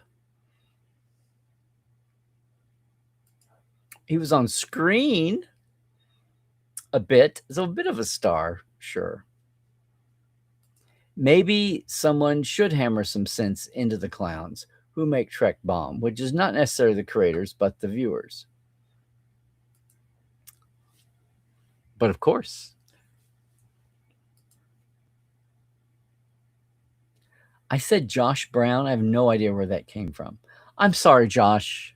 Your last name is Josh Reeve, and I'm very appreciative of you being a Patreon. Good grief. Hey, Phil made it here at the end. Yes, you do. I'll say it for Doug. When we think of flying cars, Duralta, we think about what? Dorothea Baer, a German politician, came up with the idea of flying taxis, and people were laughing at her. Oh no. Okay, Rose, hope to catch you on the main viewer later on. Hope joy loves to you all. There you go. Hey, Philip, you love what Jeffrey Morris is trying to do with the genre. I loved his book, so I'm getting a copy of that too. Yes, and catch him on the Trek Files as of right now. Part 1. And once again, happy birthday, Duralta. Rose, I love your advice. Thank you very much. Trekland, you can say it. It's okay. Yes, absolutely. And an LLAP from Melanie. Hi, Melanie.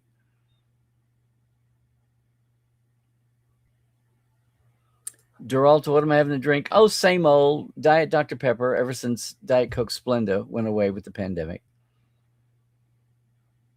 As far as hateful and hurtful, I've been burned before, and I watch and listen and walk carefully. It's just a generation we've had to try to retrain that got overtaken. Good deal. How can you not want, well, Mona, I know we were talking yesterday on the Trekophiles tonight that you can't have too much rain. They got it in Indiana in the last few days, last week. Why, hello, Drinking Wasillion, coming over from Twitch. Howdy, howdy. And, oh, Chris is here. Okie dokie. There are problems with fans, but S&W's troubles are 100% on the creators. They had a beloved and successful show for 2 seasons, then totally changed the show for no good reason. Going to be interesting to diagnose that as the years go by and people feel freer to talk. It's been wild to see it right in our face. And that happened kind of over the time of the strikes, was the gap between season 2 and season 3. Although not exactly. They were working on season 3 when the strike started.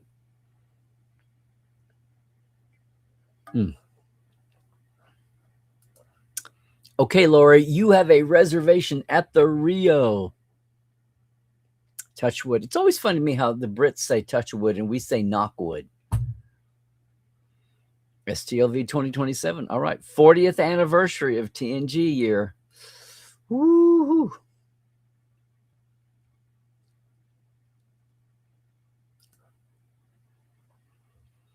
People were discussing the Klingon foreheads, as in Kor's forehead not matching the DS9 forehead for John Colicos's Kor, or just in general? I didn't even look at the other ones. I was busy looking at the one for Kor, which doesn't match. So I retconned a weak retcon. Here we go. See, we're already talking about Vegas 2027. Yikes, let us survive this one first. Chris, editing all afternoon. Yeah. After 5. Well, here you go. Chelly Hoovian, good to have you with us too.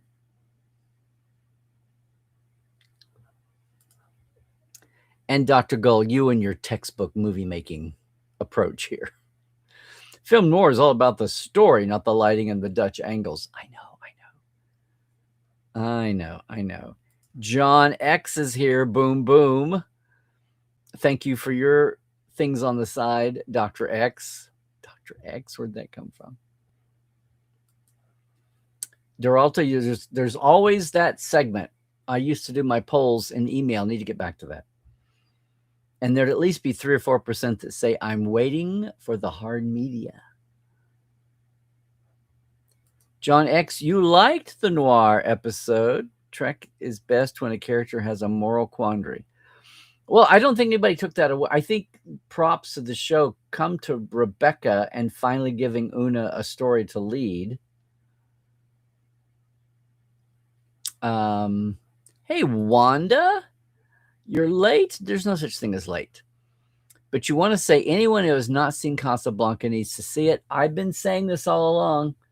It is timeless in its relevance, and I'm glad the S&W writers paid homage to it. I say that too. Trek or no Trek, you should see Casablanca for your cultural education. Even more than like Citizen Kane.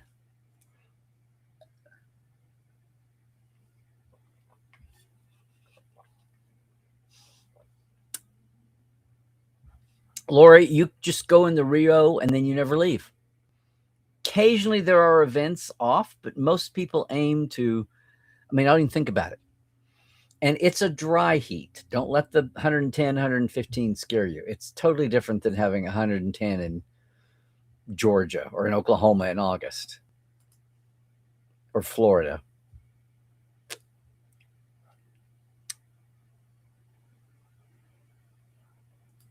To be clear, you review all Trek TNG onwards in order. Sometimes you find more fun in the bad episodes. The good ones are hard to talk about. The good ones do all the talking. Here. Yeah. Hardest Stone is the one where Kira is stuck in a rock. DS9 has a lot of good and dire episodes, unfortunately. You saw a graph recently that the average shot length in film has gone from over 10 seconds to less than 3 in modern movies. Old shows' editing really dates them. Well, yeah, almost everything is different from decade to decade. It's kind of this feeling that people's attention spans are shorter, and so they'll go to sleep if you stay on something for 10 seconds.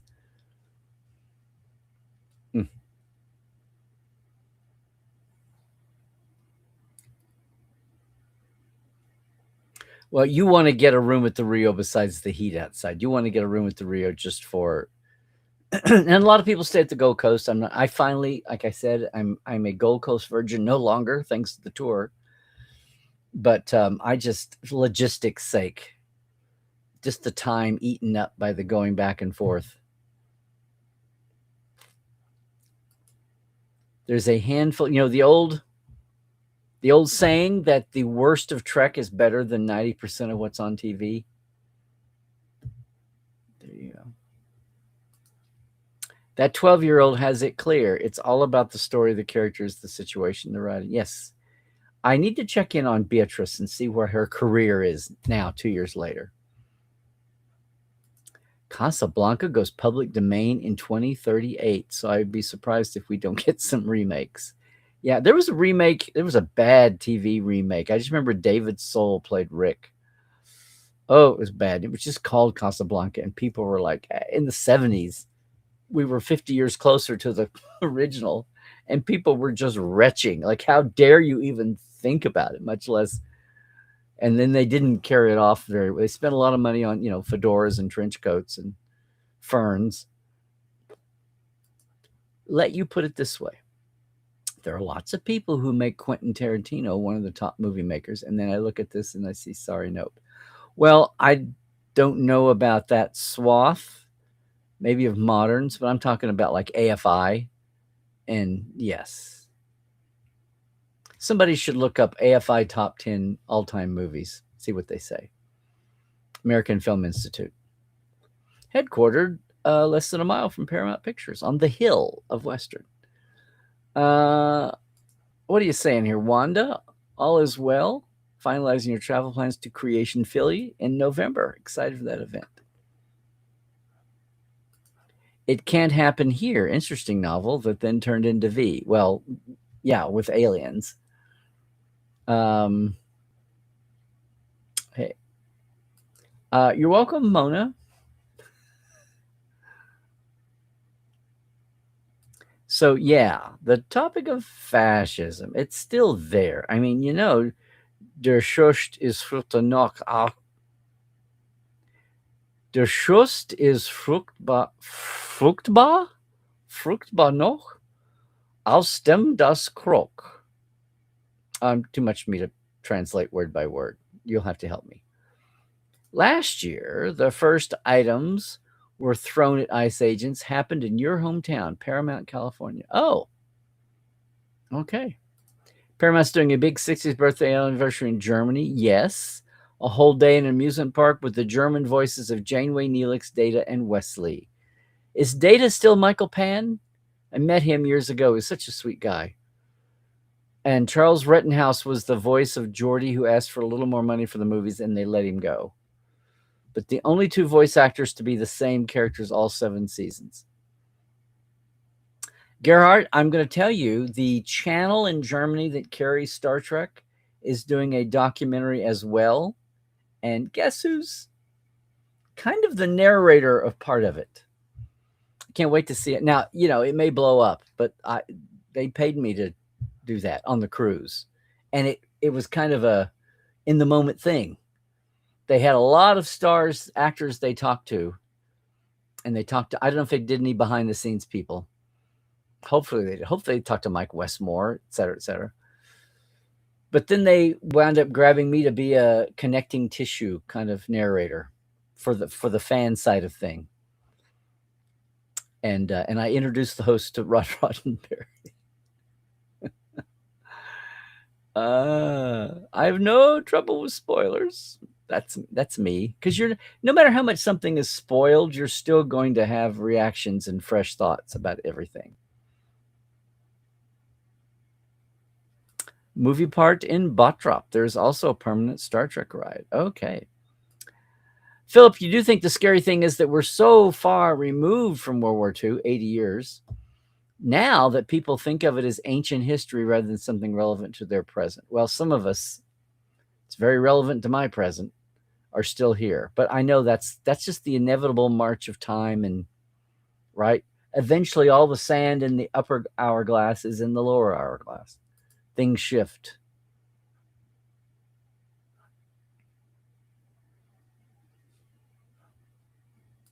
Person turquoise waving. Is that a translation thing? Chris, you are so far behind on getting your reviews for the season recorded and edited, but just finishing episode 1. Ooh, Chris. And going to knock out the rest of them. There you go. This season has had me shaking my head a lot. And you're not just talking about the schedule getting in the way of getting that done. Yeah, that's why I just do reacting. When I think of something watching a show, I write it down, and then I go back and try to stitch that together, and then maybe put an overall thought at the end.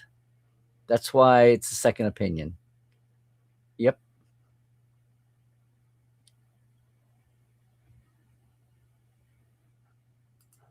There's a YouTuber, Jen something, who is rewatching 90s Trek and gets 30,000 views an episode. It's truly impressive.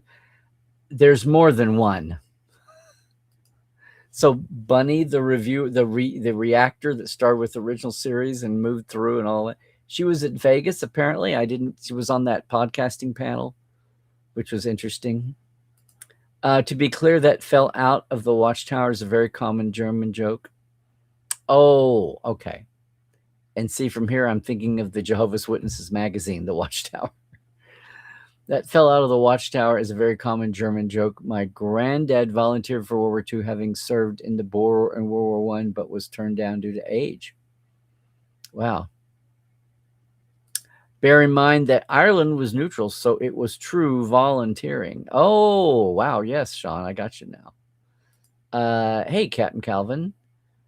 Concerning the Wayne Who's the Tank thing, I watched Wayne, and then people started saying, hey, that's just a ripoff of Who's the Tank. And from I think this is a cultural thing. Who's the Tank? Who's on first? Okay. Your grandparents are too young for World War II, but my grandpa was a World War II buff. So that's where I get my info from, and why the rise of a certain political movement has very peculiar parallels. Yeah, not so peculiar, sadly. Oh boy, here's a guy I get to block. Yes.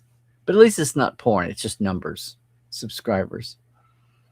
How do I think TNG would have gone if instead of killing Tasha Yar when Crosby wanted to leave the show, they just transfer her to another ship?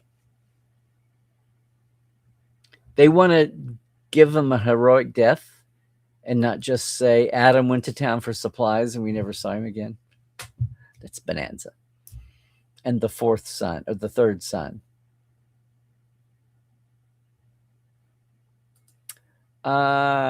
Chelly is saying, after this year, you wouldn't trust the review numbers, especially with the bad faith review bombing. Golden Star Trek tells Star Trek with social themes and moral questions without straight answers. Kurtzman Trek is missing all of that. Trek Movie released an article today titled Paramount Exec touts next generation of Star Trek TV. It's imperative. Oh, I haven't seen it. Thank you, Chris. I wish I had. I would have maybe reacted to it here. We'll for sure have it tomorrow for the Europeans and the midday Americans in Portal. Okay, Pedro, who always gets here 3/4 of the way through. Been watching a lot of videos about comparing Babylon 5 and DS9. Oh, really? You think? Let's see.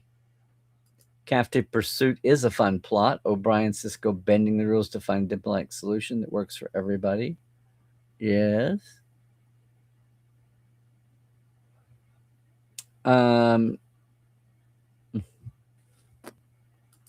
Isn't Captive Pursuit the one where Odo grabs Kira's uniform to pull her to safety? I have to go back and check that. Pedro, I said on the last stream that no rage-baiting YouTubers appeared at the Star Trek convention, but they did go.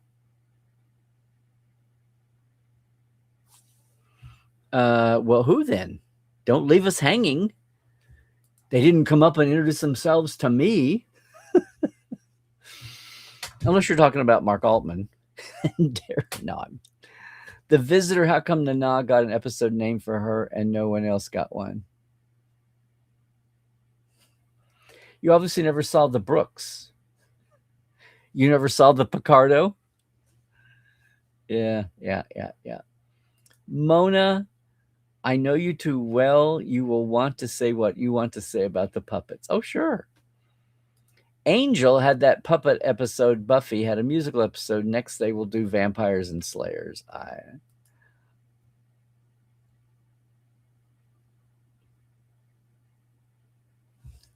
Nerdrotic and Disparu, I don't even know who Disparu is, had photos taken with Academy cast members without them knowing who they were. Well, of course, nobody knows who they are.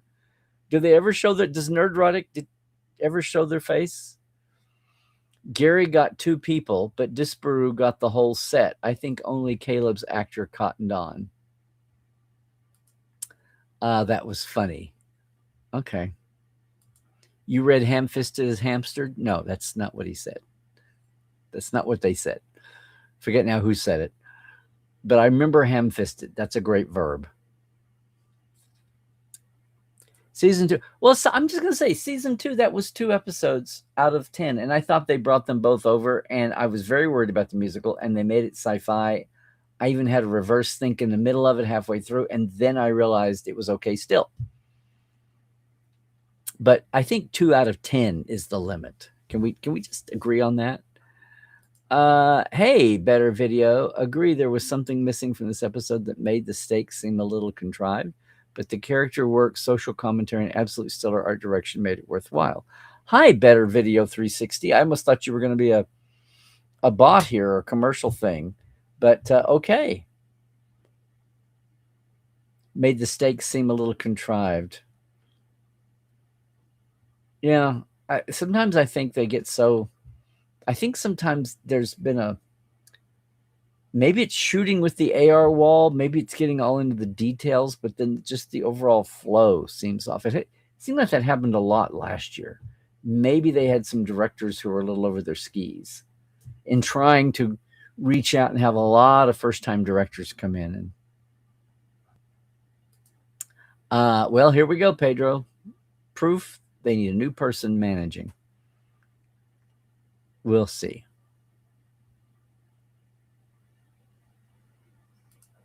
I doubt very seriously it will be a masterpiece. It's puppets. Oh, Pedro, come on. Are you dishing the entire... What about Jim Oz and Frank Henson? Are you dishing the entire industry of puppetary storytelling? Puppetary? I just made that up.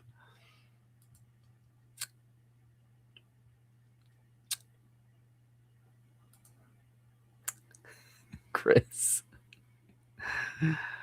you didn't hate it, but it is still a puppet episode. Okay. Who said anything about a masterpiece? You're just happy if it's serviceable. Oh, how the bars have fallen. Yeah. Stephen Culp was also the commander that took over for Riker. And yes, we mentioned that on the panel. And a million other series he was in. All four of the panel guys were in the X-Files too. But became we found out Worf became officer of the Enterprise. Well,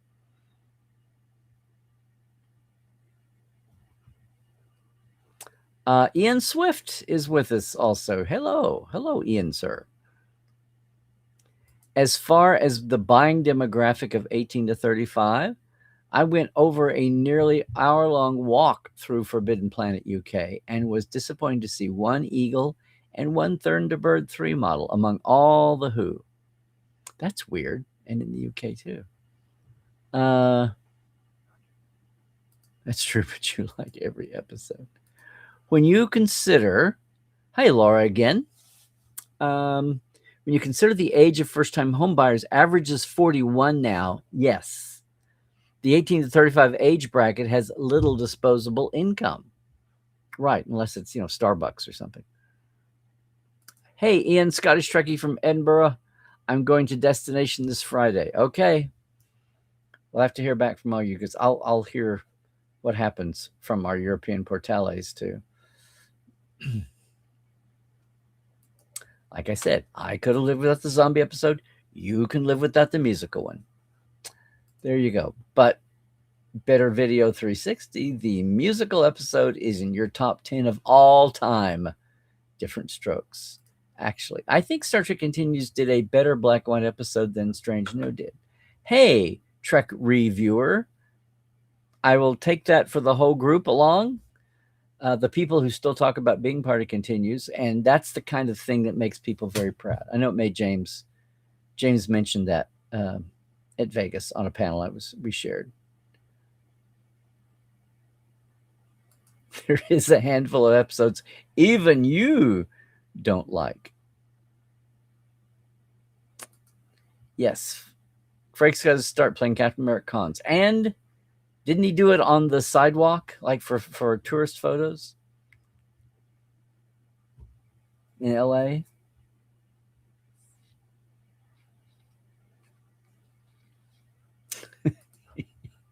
You don't like Lower Decks? There are a lot of people that don't like the Lower Decks humor. Hey, Ian, you love the Strange New World season 4 episodes so far, and you jumped out of your chair with the zombie episode, LAP. Amy, that's you. Okay, it was so good to see you at Vegas again. Thank you for joining today, man. Woman, child? Man is a figurative explanation. Same things like dude, do it. Gerhardt, you personally found the musical episode unwatchable. Well, that's a cultural thing, I'm sure.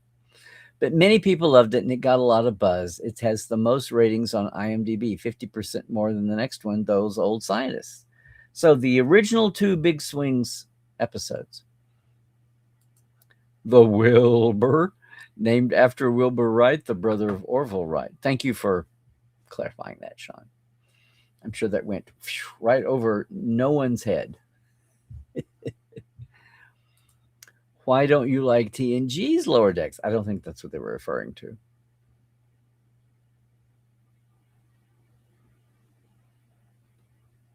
Or maybe it was. Shitty ending, as in Cito Jax's outcome, right? Talk about happy endings. Yes, let's get the hell out of here. Starting there.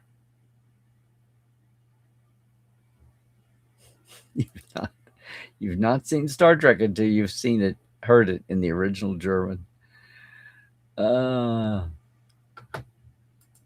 Yeah. Okay, they were cousins. They're not brothers. Okay, yes. There you go.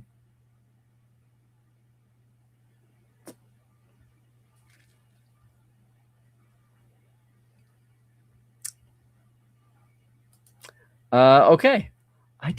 I think I finally went over to see who target audience was, and I was so underwhelmed. I didn't get why. Maybe I should watch more. I didn't get why they caught on big time. Yes, Simon and Simon was Gerald McRaney before Major Dad. There you go. Boom. Who was his co-star on Simon and Simon?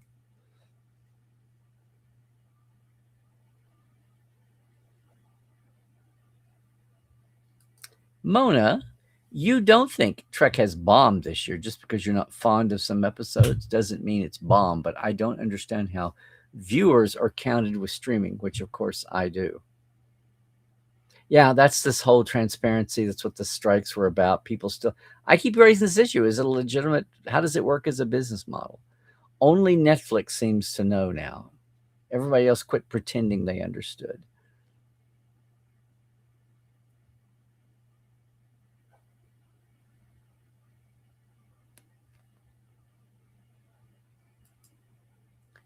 I drink Dr. Pepper. You keep hearing rumors. You keep hearing it's so misunderstood. What are you listening? You have a time machine to the late 70s? Dr. Pepper, so misunderstood. They'd have those little soap opera moments. Oh, yeah, please, Eleanor, please do it for me. Doctor, then the chorus comes in like the Hallelujah chorus. So misunderstood. If anyone would try it, they'd know something, something, something. And then there was what's his name from Broadway. I drink Dr. Pepper 'cause I'm proud. I'm part of an original crowd. Doctor. Oh, that was the original. Dr. Pepper, so misunderstood. Yeah. And then you go way back when I was a little wee one. Everything about the 10, 2, and 4.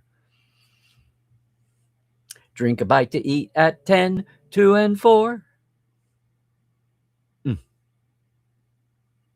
Warm Dr. Pepper and lemon. Thank you, Dick Clark, on American Bands.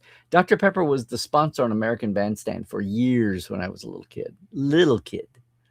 I mean, like 4 and 5 and 6 and 7.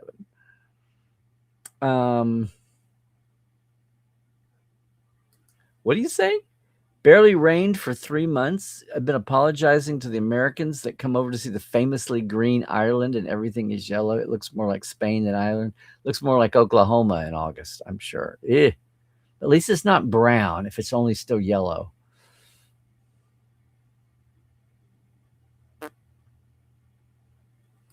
Well, you know what? It's still there. It's still waiting on you. And then the ending fell off. Oh, Chris, that's so sweet of you. Totally missed Truckophiles last night and ADT last week. Yeah, I know. We wondered where you were, still recovering. But it's there. I got the link. I got the links out already a couple of days ago. Creativity Player. Hey, Amy, you don't think Trek has bombed? Unfortunately, fandom and people in general are a bit toxic and feel the need to yuck everybody else's yum. Thank you. I keep trying to remember that phrase. Don't yuck my yum.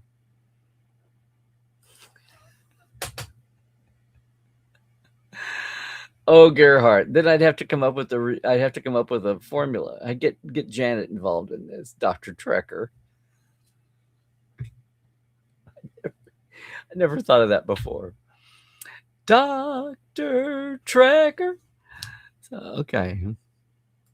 So you like The Visitor, one of the most dour and depressing episodes, because the ending was Jake undoes the whole episode. Reset button for good. Yeah. People were discussing the foreheads. Was it in canon? What about some virus that Phlox cured? What's up with that forehead? Oh, they're saying, well, see, the whole Empire didn't suffer the virus. They're just not, they had bumpy head Klingons in season 2.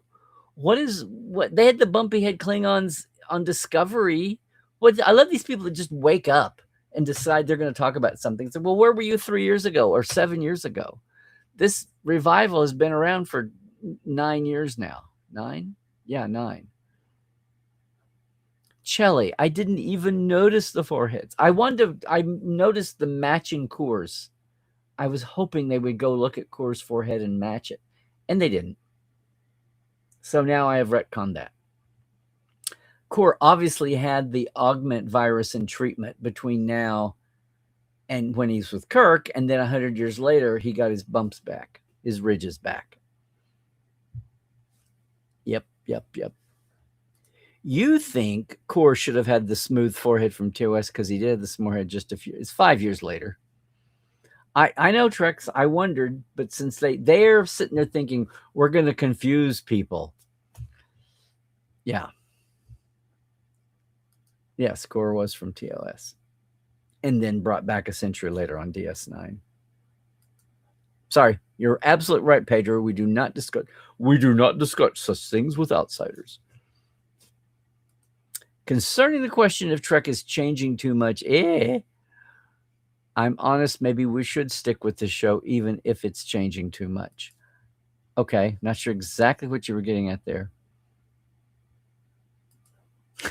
Yes. See Casablanca. Maybe not today, maybe not tomorrow, but someday, or you'll regret it for the rest of your life. Yes, Sean, absolutely. But you should see Citizen Kane as well. Yeah, I know. I wasn't telling people not to see, but I didn't see Citizen Kane for years. Like finally, maybe 15 years ago, 20 years ago. You love old Dan Duryea movies? You know, Dan Duryea has a connection to Star Trek. His son, Peter Duryea, was Tyler, was Ortegas in The Cage, was the helmsman in The Cage. I would vote yes. Take this as your, yeah. Yes, Citizen Kane is an awesome flick. I'm just saying. In terms of editing today, you can't follow what's going on. 80s and 90s TV editing is the sweet spot. Okay. My Portal 47 logo sort of reminds you, of the logo of the short-lived show Team Knight Rider, which came out in 1998. Dang it, you caught me red-handed. I totally ripped it off. Now, the Portal 47 logo went through, I still have my sketches, went through some little bit of development. Yeah. Yep. You'll never get these forehead discussions. Nobody batted an eye when the ridges appeared in 1997 when makeup and budget improved. But how many people want to get 60s quality? We all noticed it, Gerhardt, and we filed it away. And within 5 years, the FASA gaming guys who have to deal with details came up with the whole thing about they were a fusion. That the smoothheads were a human Klingon fusion that the Klingons developed to deal with humans in the border areas. So yeah, people felt the need to deal with it from then. Now, when they made it in the 60s, no one thought about that. They had this discussion. We did a Trek Files on this. They had this discussion with the animated series and how would they make a break with the Klingons then or not? And they decided not to.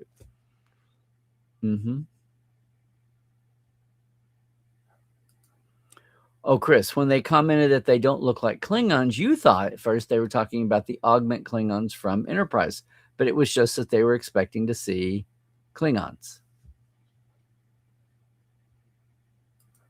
Attention span? What? Who are you? Touchy.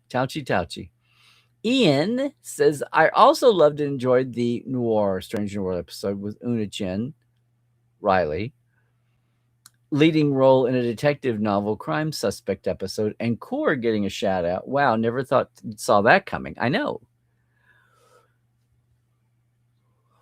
Stop remaking the classics. They are classics for a reason. You mean Casablanca, or do you mean Errand of Mercy, or do you mean something else?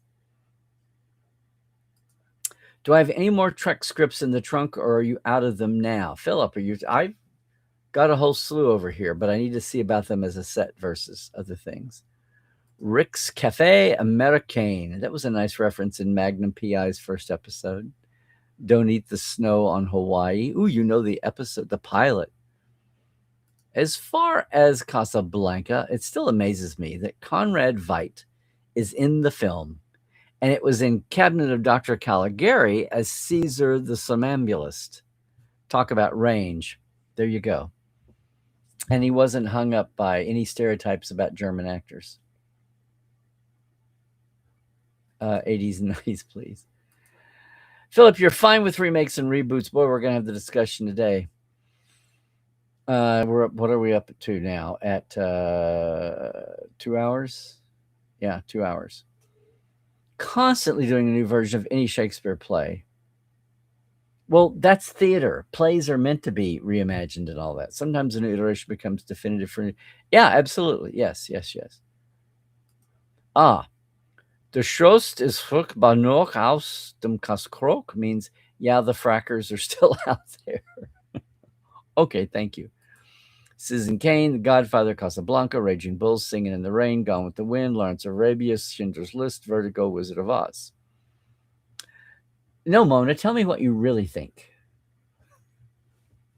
Just occurred to you that your name is Der Alta and I've been spelling it wrong. Oof. It's okay. It's fine.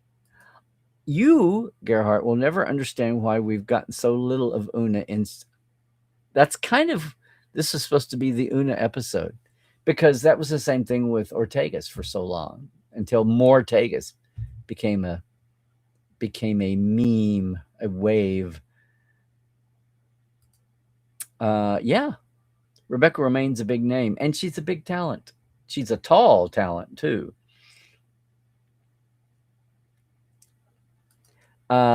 This is what I mean, Amy. This is what I meant. Yes, theater is meant to be redone. Yeah, in the moment.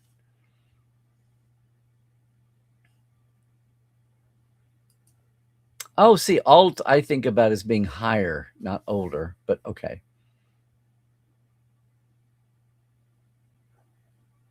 Ah, Becca Main was your first Mystique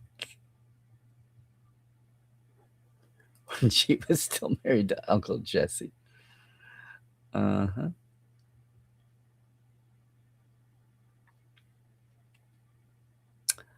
There you go, Lori. Well, we go to see Freak Shakespeare in the Park at LA. And what did we see? Oh my God, I can't even think what it was. It's one of the rarely produced. We're going to go see Comedy of Errors in a couple of weeks. It's in Griffith Park.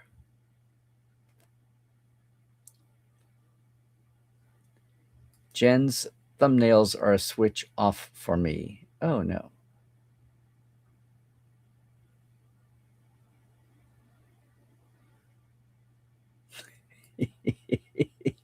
Your grandparents are too young for World War II. Ah, I know. I wasn't going to say anything after I said my dad was in World War II.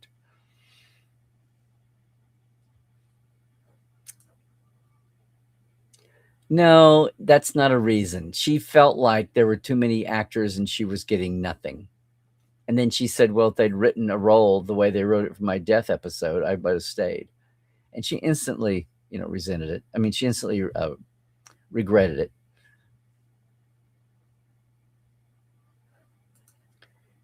What now? No clear answers for classic Trek. The writers nearly always tell us what's right or wrong. The one time they didn't, we still discuss it 30 years later, Tuvix. Oh, you're calling Voyager classic Trek. I thought you meant original series. Well, like I said, Private Little famously ends with them not having a happy Star Trek tied in a bow ending. Kirk says, let's get out of here. We're very tired. Beam us up, Mr. Spock. We're very tired. No, beam us up. We're very tired. Scotty, whatever. The we're very tired was like, whoa. I remember the second or third time I saw that, I was like, oh, this is not a happy Flintstones ending.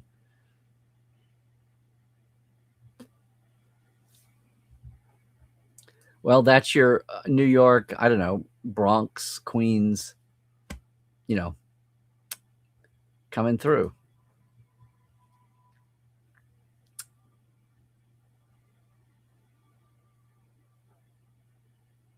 Okay, we got your timeline sorted out now. This is part of what bugs some people, and if they will go back to it. They never got back to straightening out the Khan timeline issue, so gonna leave it to the poor timelines authors to figure out. So how close to the wrap up are we? I hope we're this close.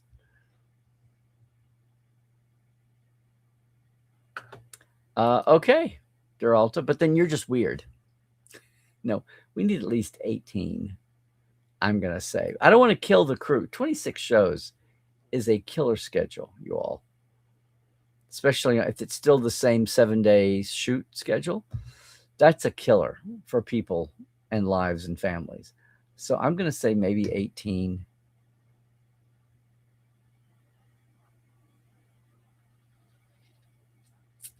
Yeah, it's the end of the chat as we know it.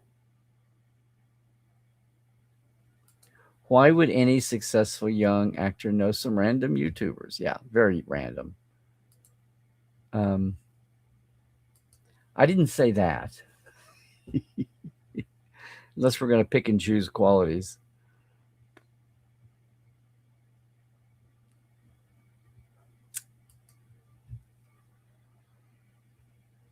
Yeah. Is that Commander canon? I could have sworn Culp's character appears somewhere else, maybe a book. You love Jim Henson, just not a fan of puppets in Star Trek.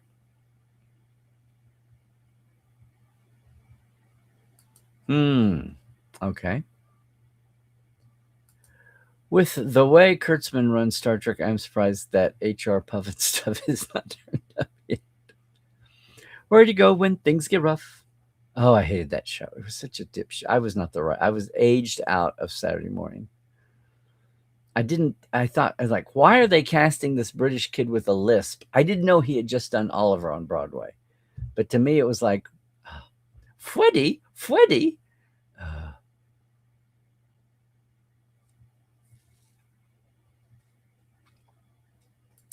Even the new Thunderbird film from 2004 bombed. Some guy called Frakes into this. I thought it was Clock Stoppers.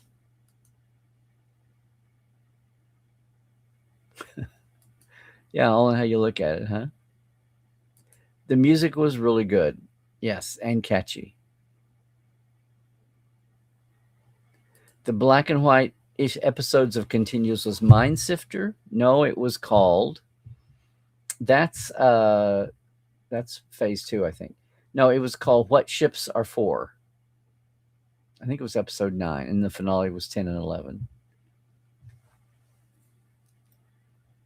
Philip, dream on. Not for your house, but for the fact that there'd be a 7-season Trek show.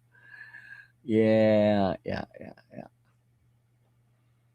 Wow, I need to go back and watch this then, if I can.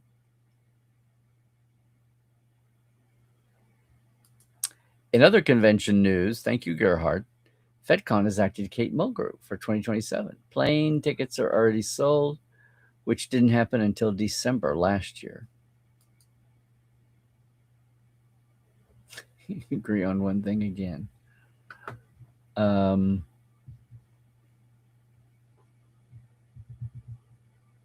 Well, right. The original Thunderbirds are go.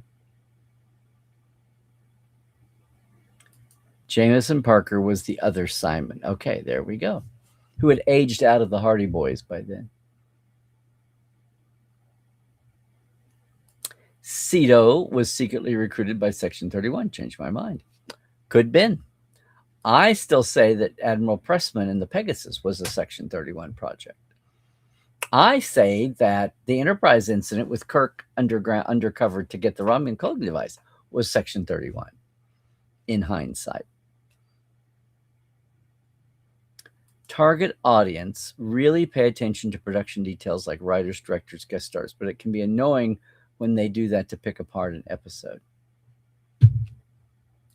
So kind of what I do, but for a whole show from, yeah. Did you ever check out that rocket ship Orion Der Alte? It's German 60s. They were brothers. Hello. There. They were brothers, not cousins. Okay. I didn't watch the show, but it was just, in the zeitgeist. Chris, you had no idea about all these Dr. Pepper jingles?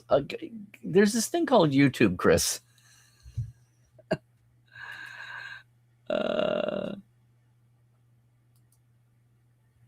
Yep. Oh no, do I crack you up, Mona? Oh no. And yeah, they brought it back.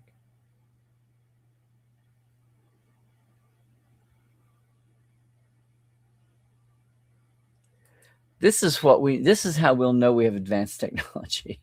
When the flooders can help out the floodies.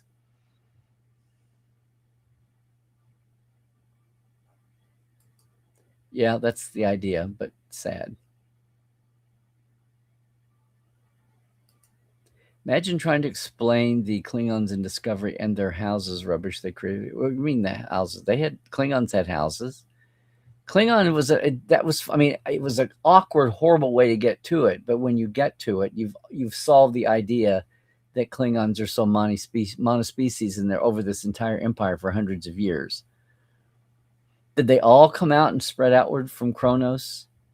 Or did they have natives that they intermarried with? Like in this episode, when they take over a planet and force themselves.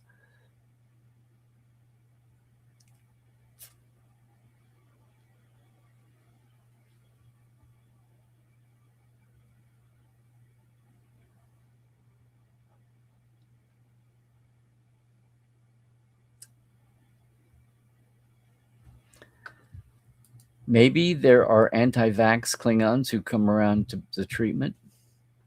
Oh, maybe so. They don't trust doctors.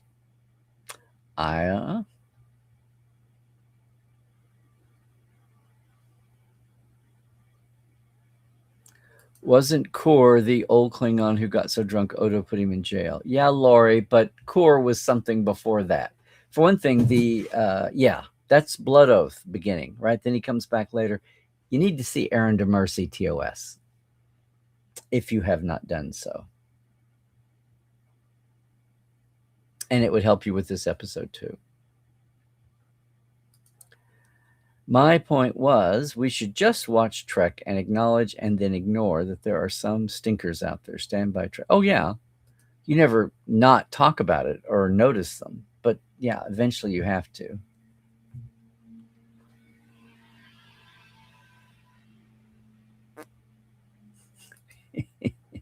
They lost their curly hair and goatness that they were rocking. I know, Pedro. It's sad.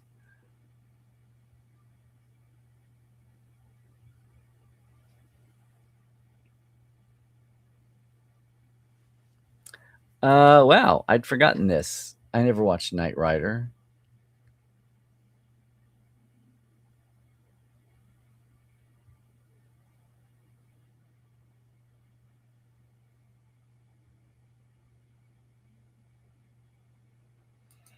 No, that's not what Klingons did. They just had slave labor, whatever.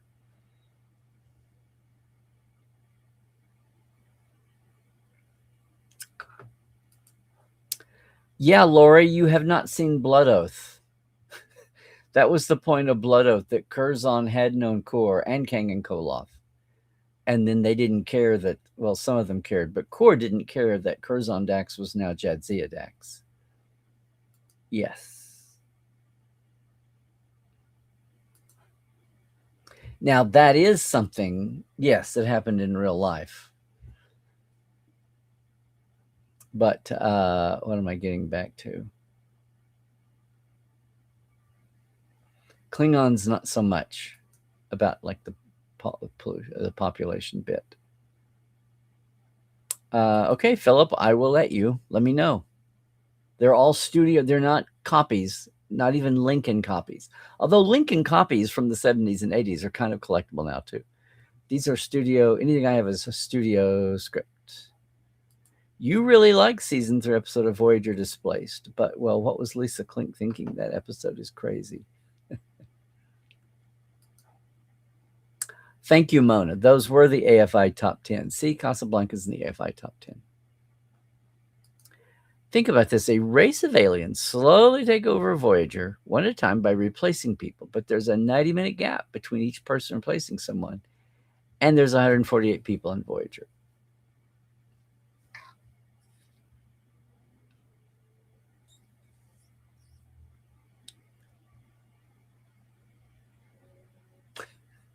Not sure Lisa thought that one true. Well, they had Joan Pierce still doing notes.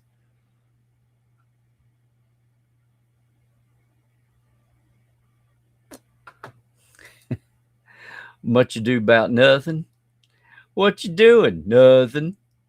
Don't make such a big to-do about it. That's what it should be called. Much to do about nothing. Nothing.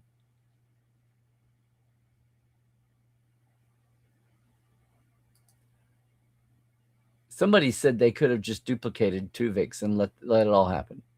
Could have had Tuvix and Tuvok and Neelix separated. Was Captain Maxwell right for it? Yes, absolutely. Yeah. That's more relevant to me than Tuvix.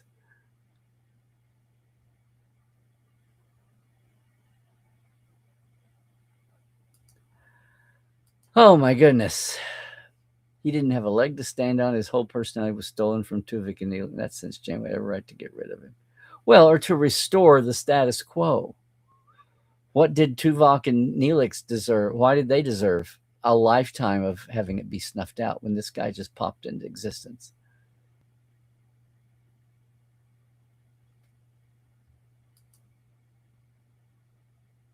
There you go.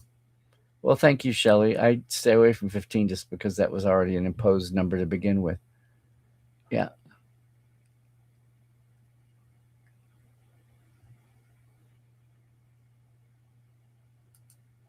This is what I'm saying. Get away with it like we're sneaking.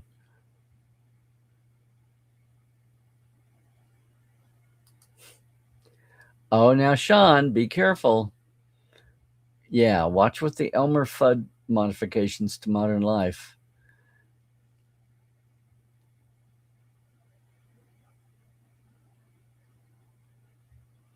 I was in the one chat with Gigi Edgley, who was also over on Phase 2, right? The one Don't Come Between the Dragons.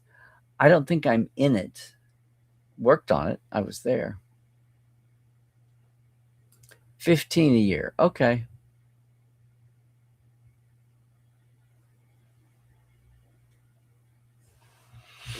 Since Desilu owned both Trek and Mission Impossible, they could have claimed the IMF was still in existence in the 23rd century. Yeah, but Desilu didn't own Trek by the time Section 31 was created, 3/4 the way through DS9. Now, retcon, maybe. In a word, no.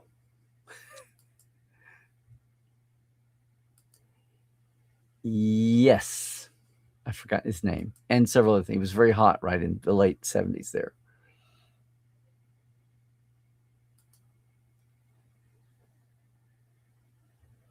I don't know. I haven't watched it yet. One can only hope. That was the thing I was hoping for years ago. And then they gave you the tease. No. That was played Maurice in that. No, that wasn't John Colicos. No. Griffin Dunn, yes. Wouldn't you like to be a werewolf too?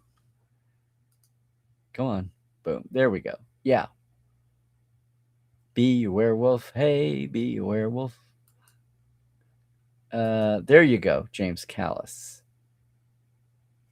Who was... see, you're mixing your Baltars. That's right. Well, yeah, I was thinking Picard's original dad that you saw him in the flashback. His younger dad. Yeah. Speaking of Errand of Mercy, considering how often Starfleet violates the Klingon board in Strange New, the Klingons had good reason to restart the war. We have only the best TTLers.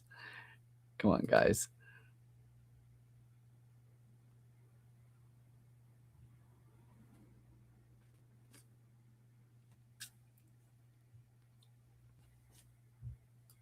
Good idea, Dr. Ghoul.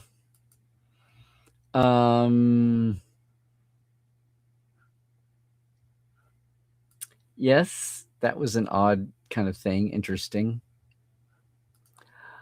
You finally got the new Star Trek coloring book. It has the problem of trying to cram in every Star Trek in 80 pages. Not quite a success. Easily could have done various coloring book releases. Well, maybe if this one sells, then someone will think, oh, we should do more than one then.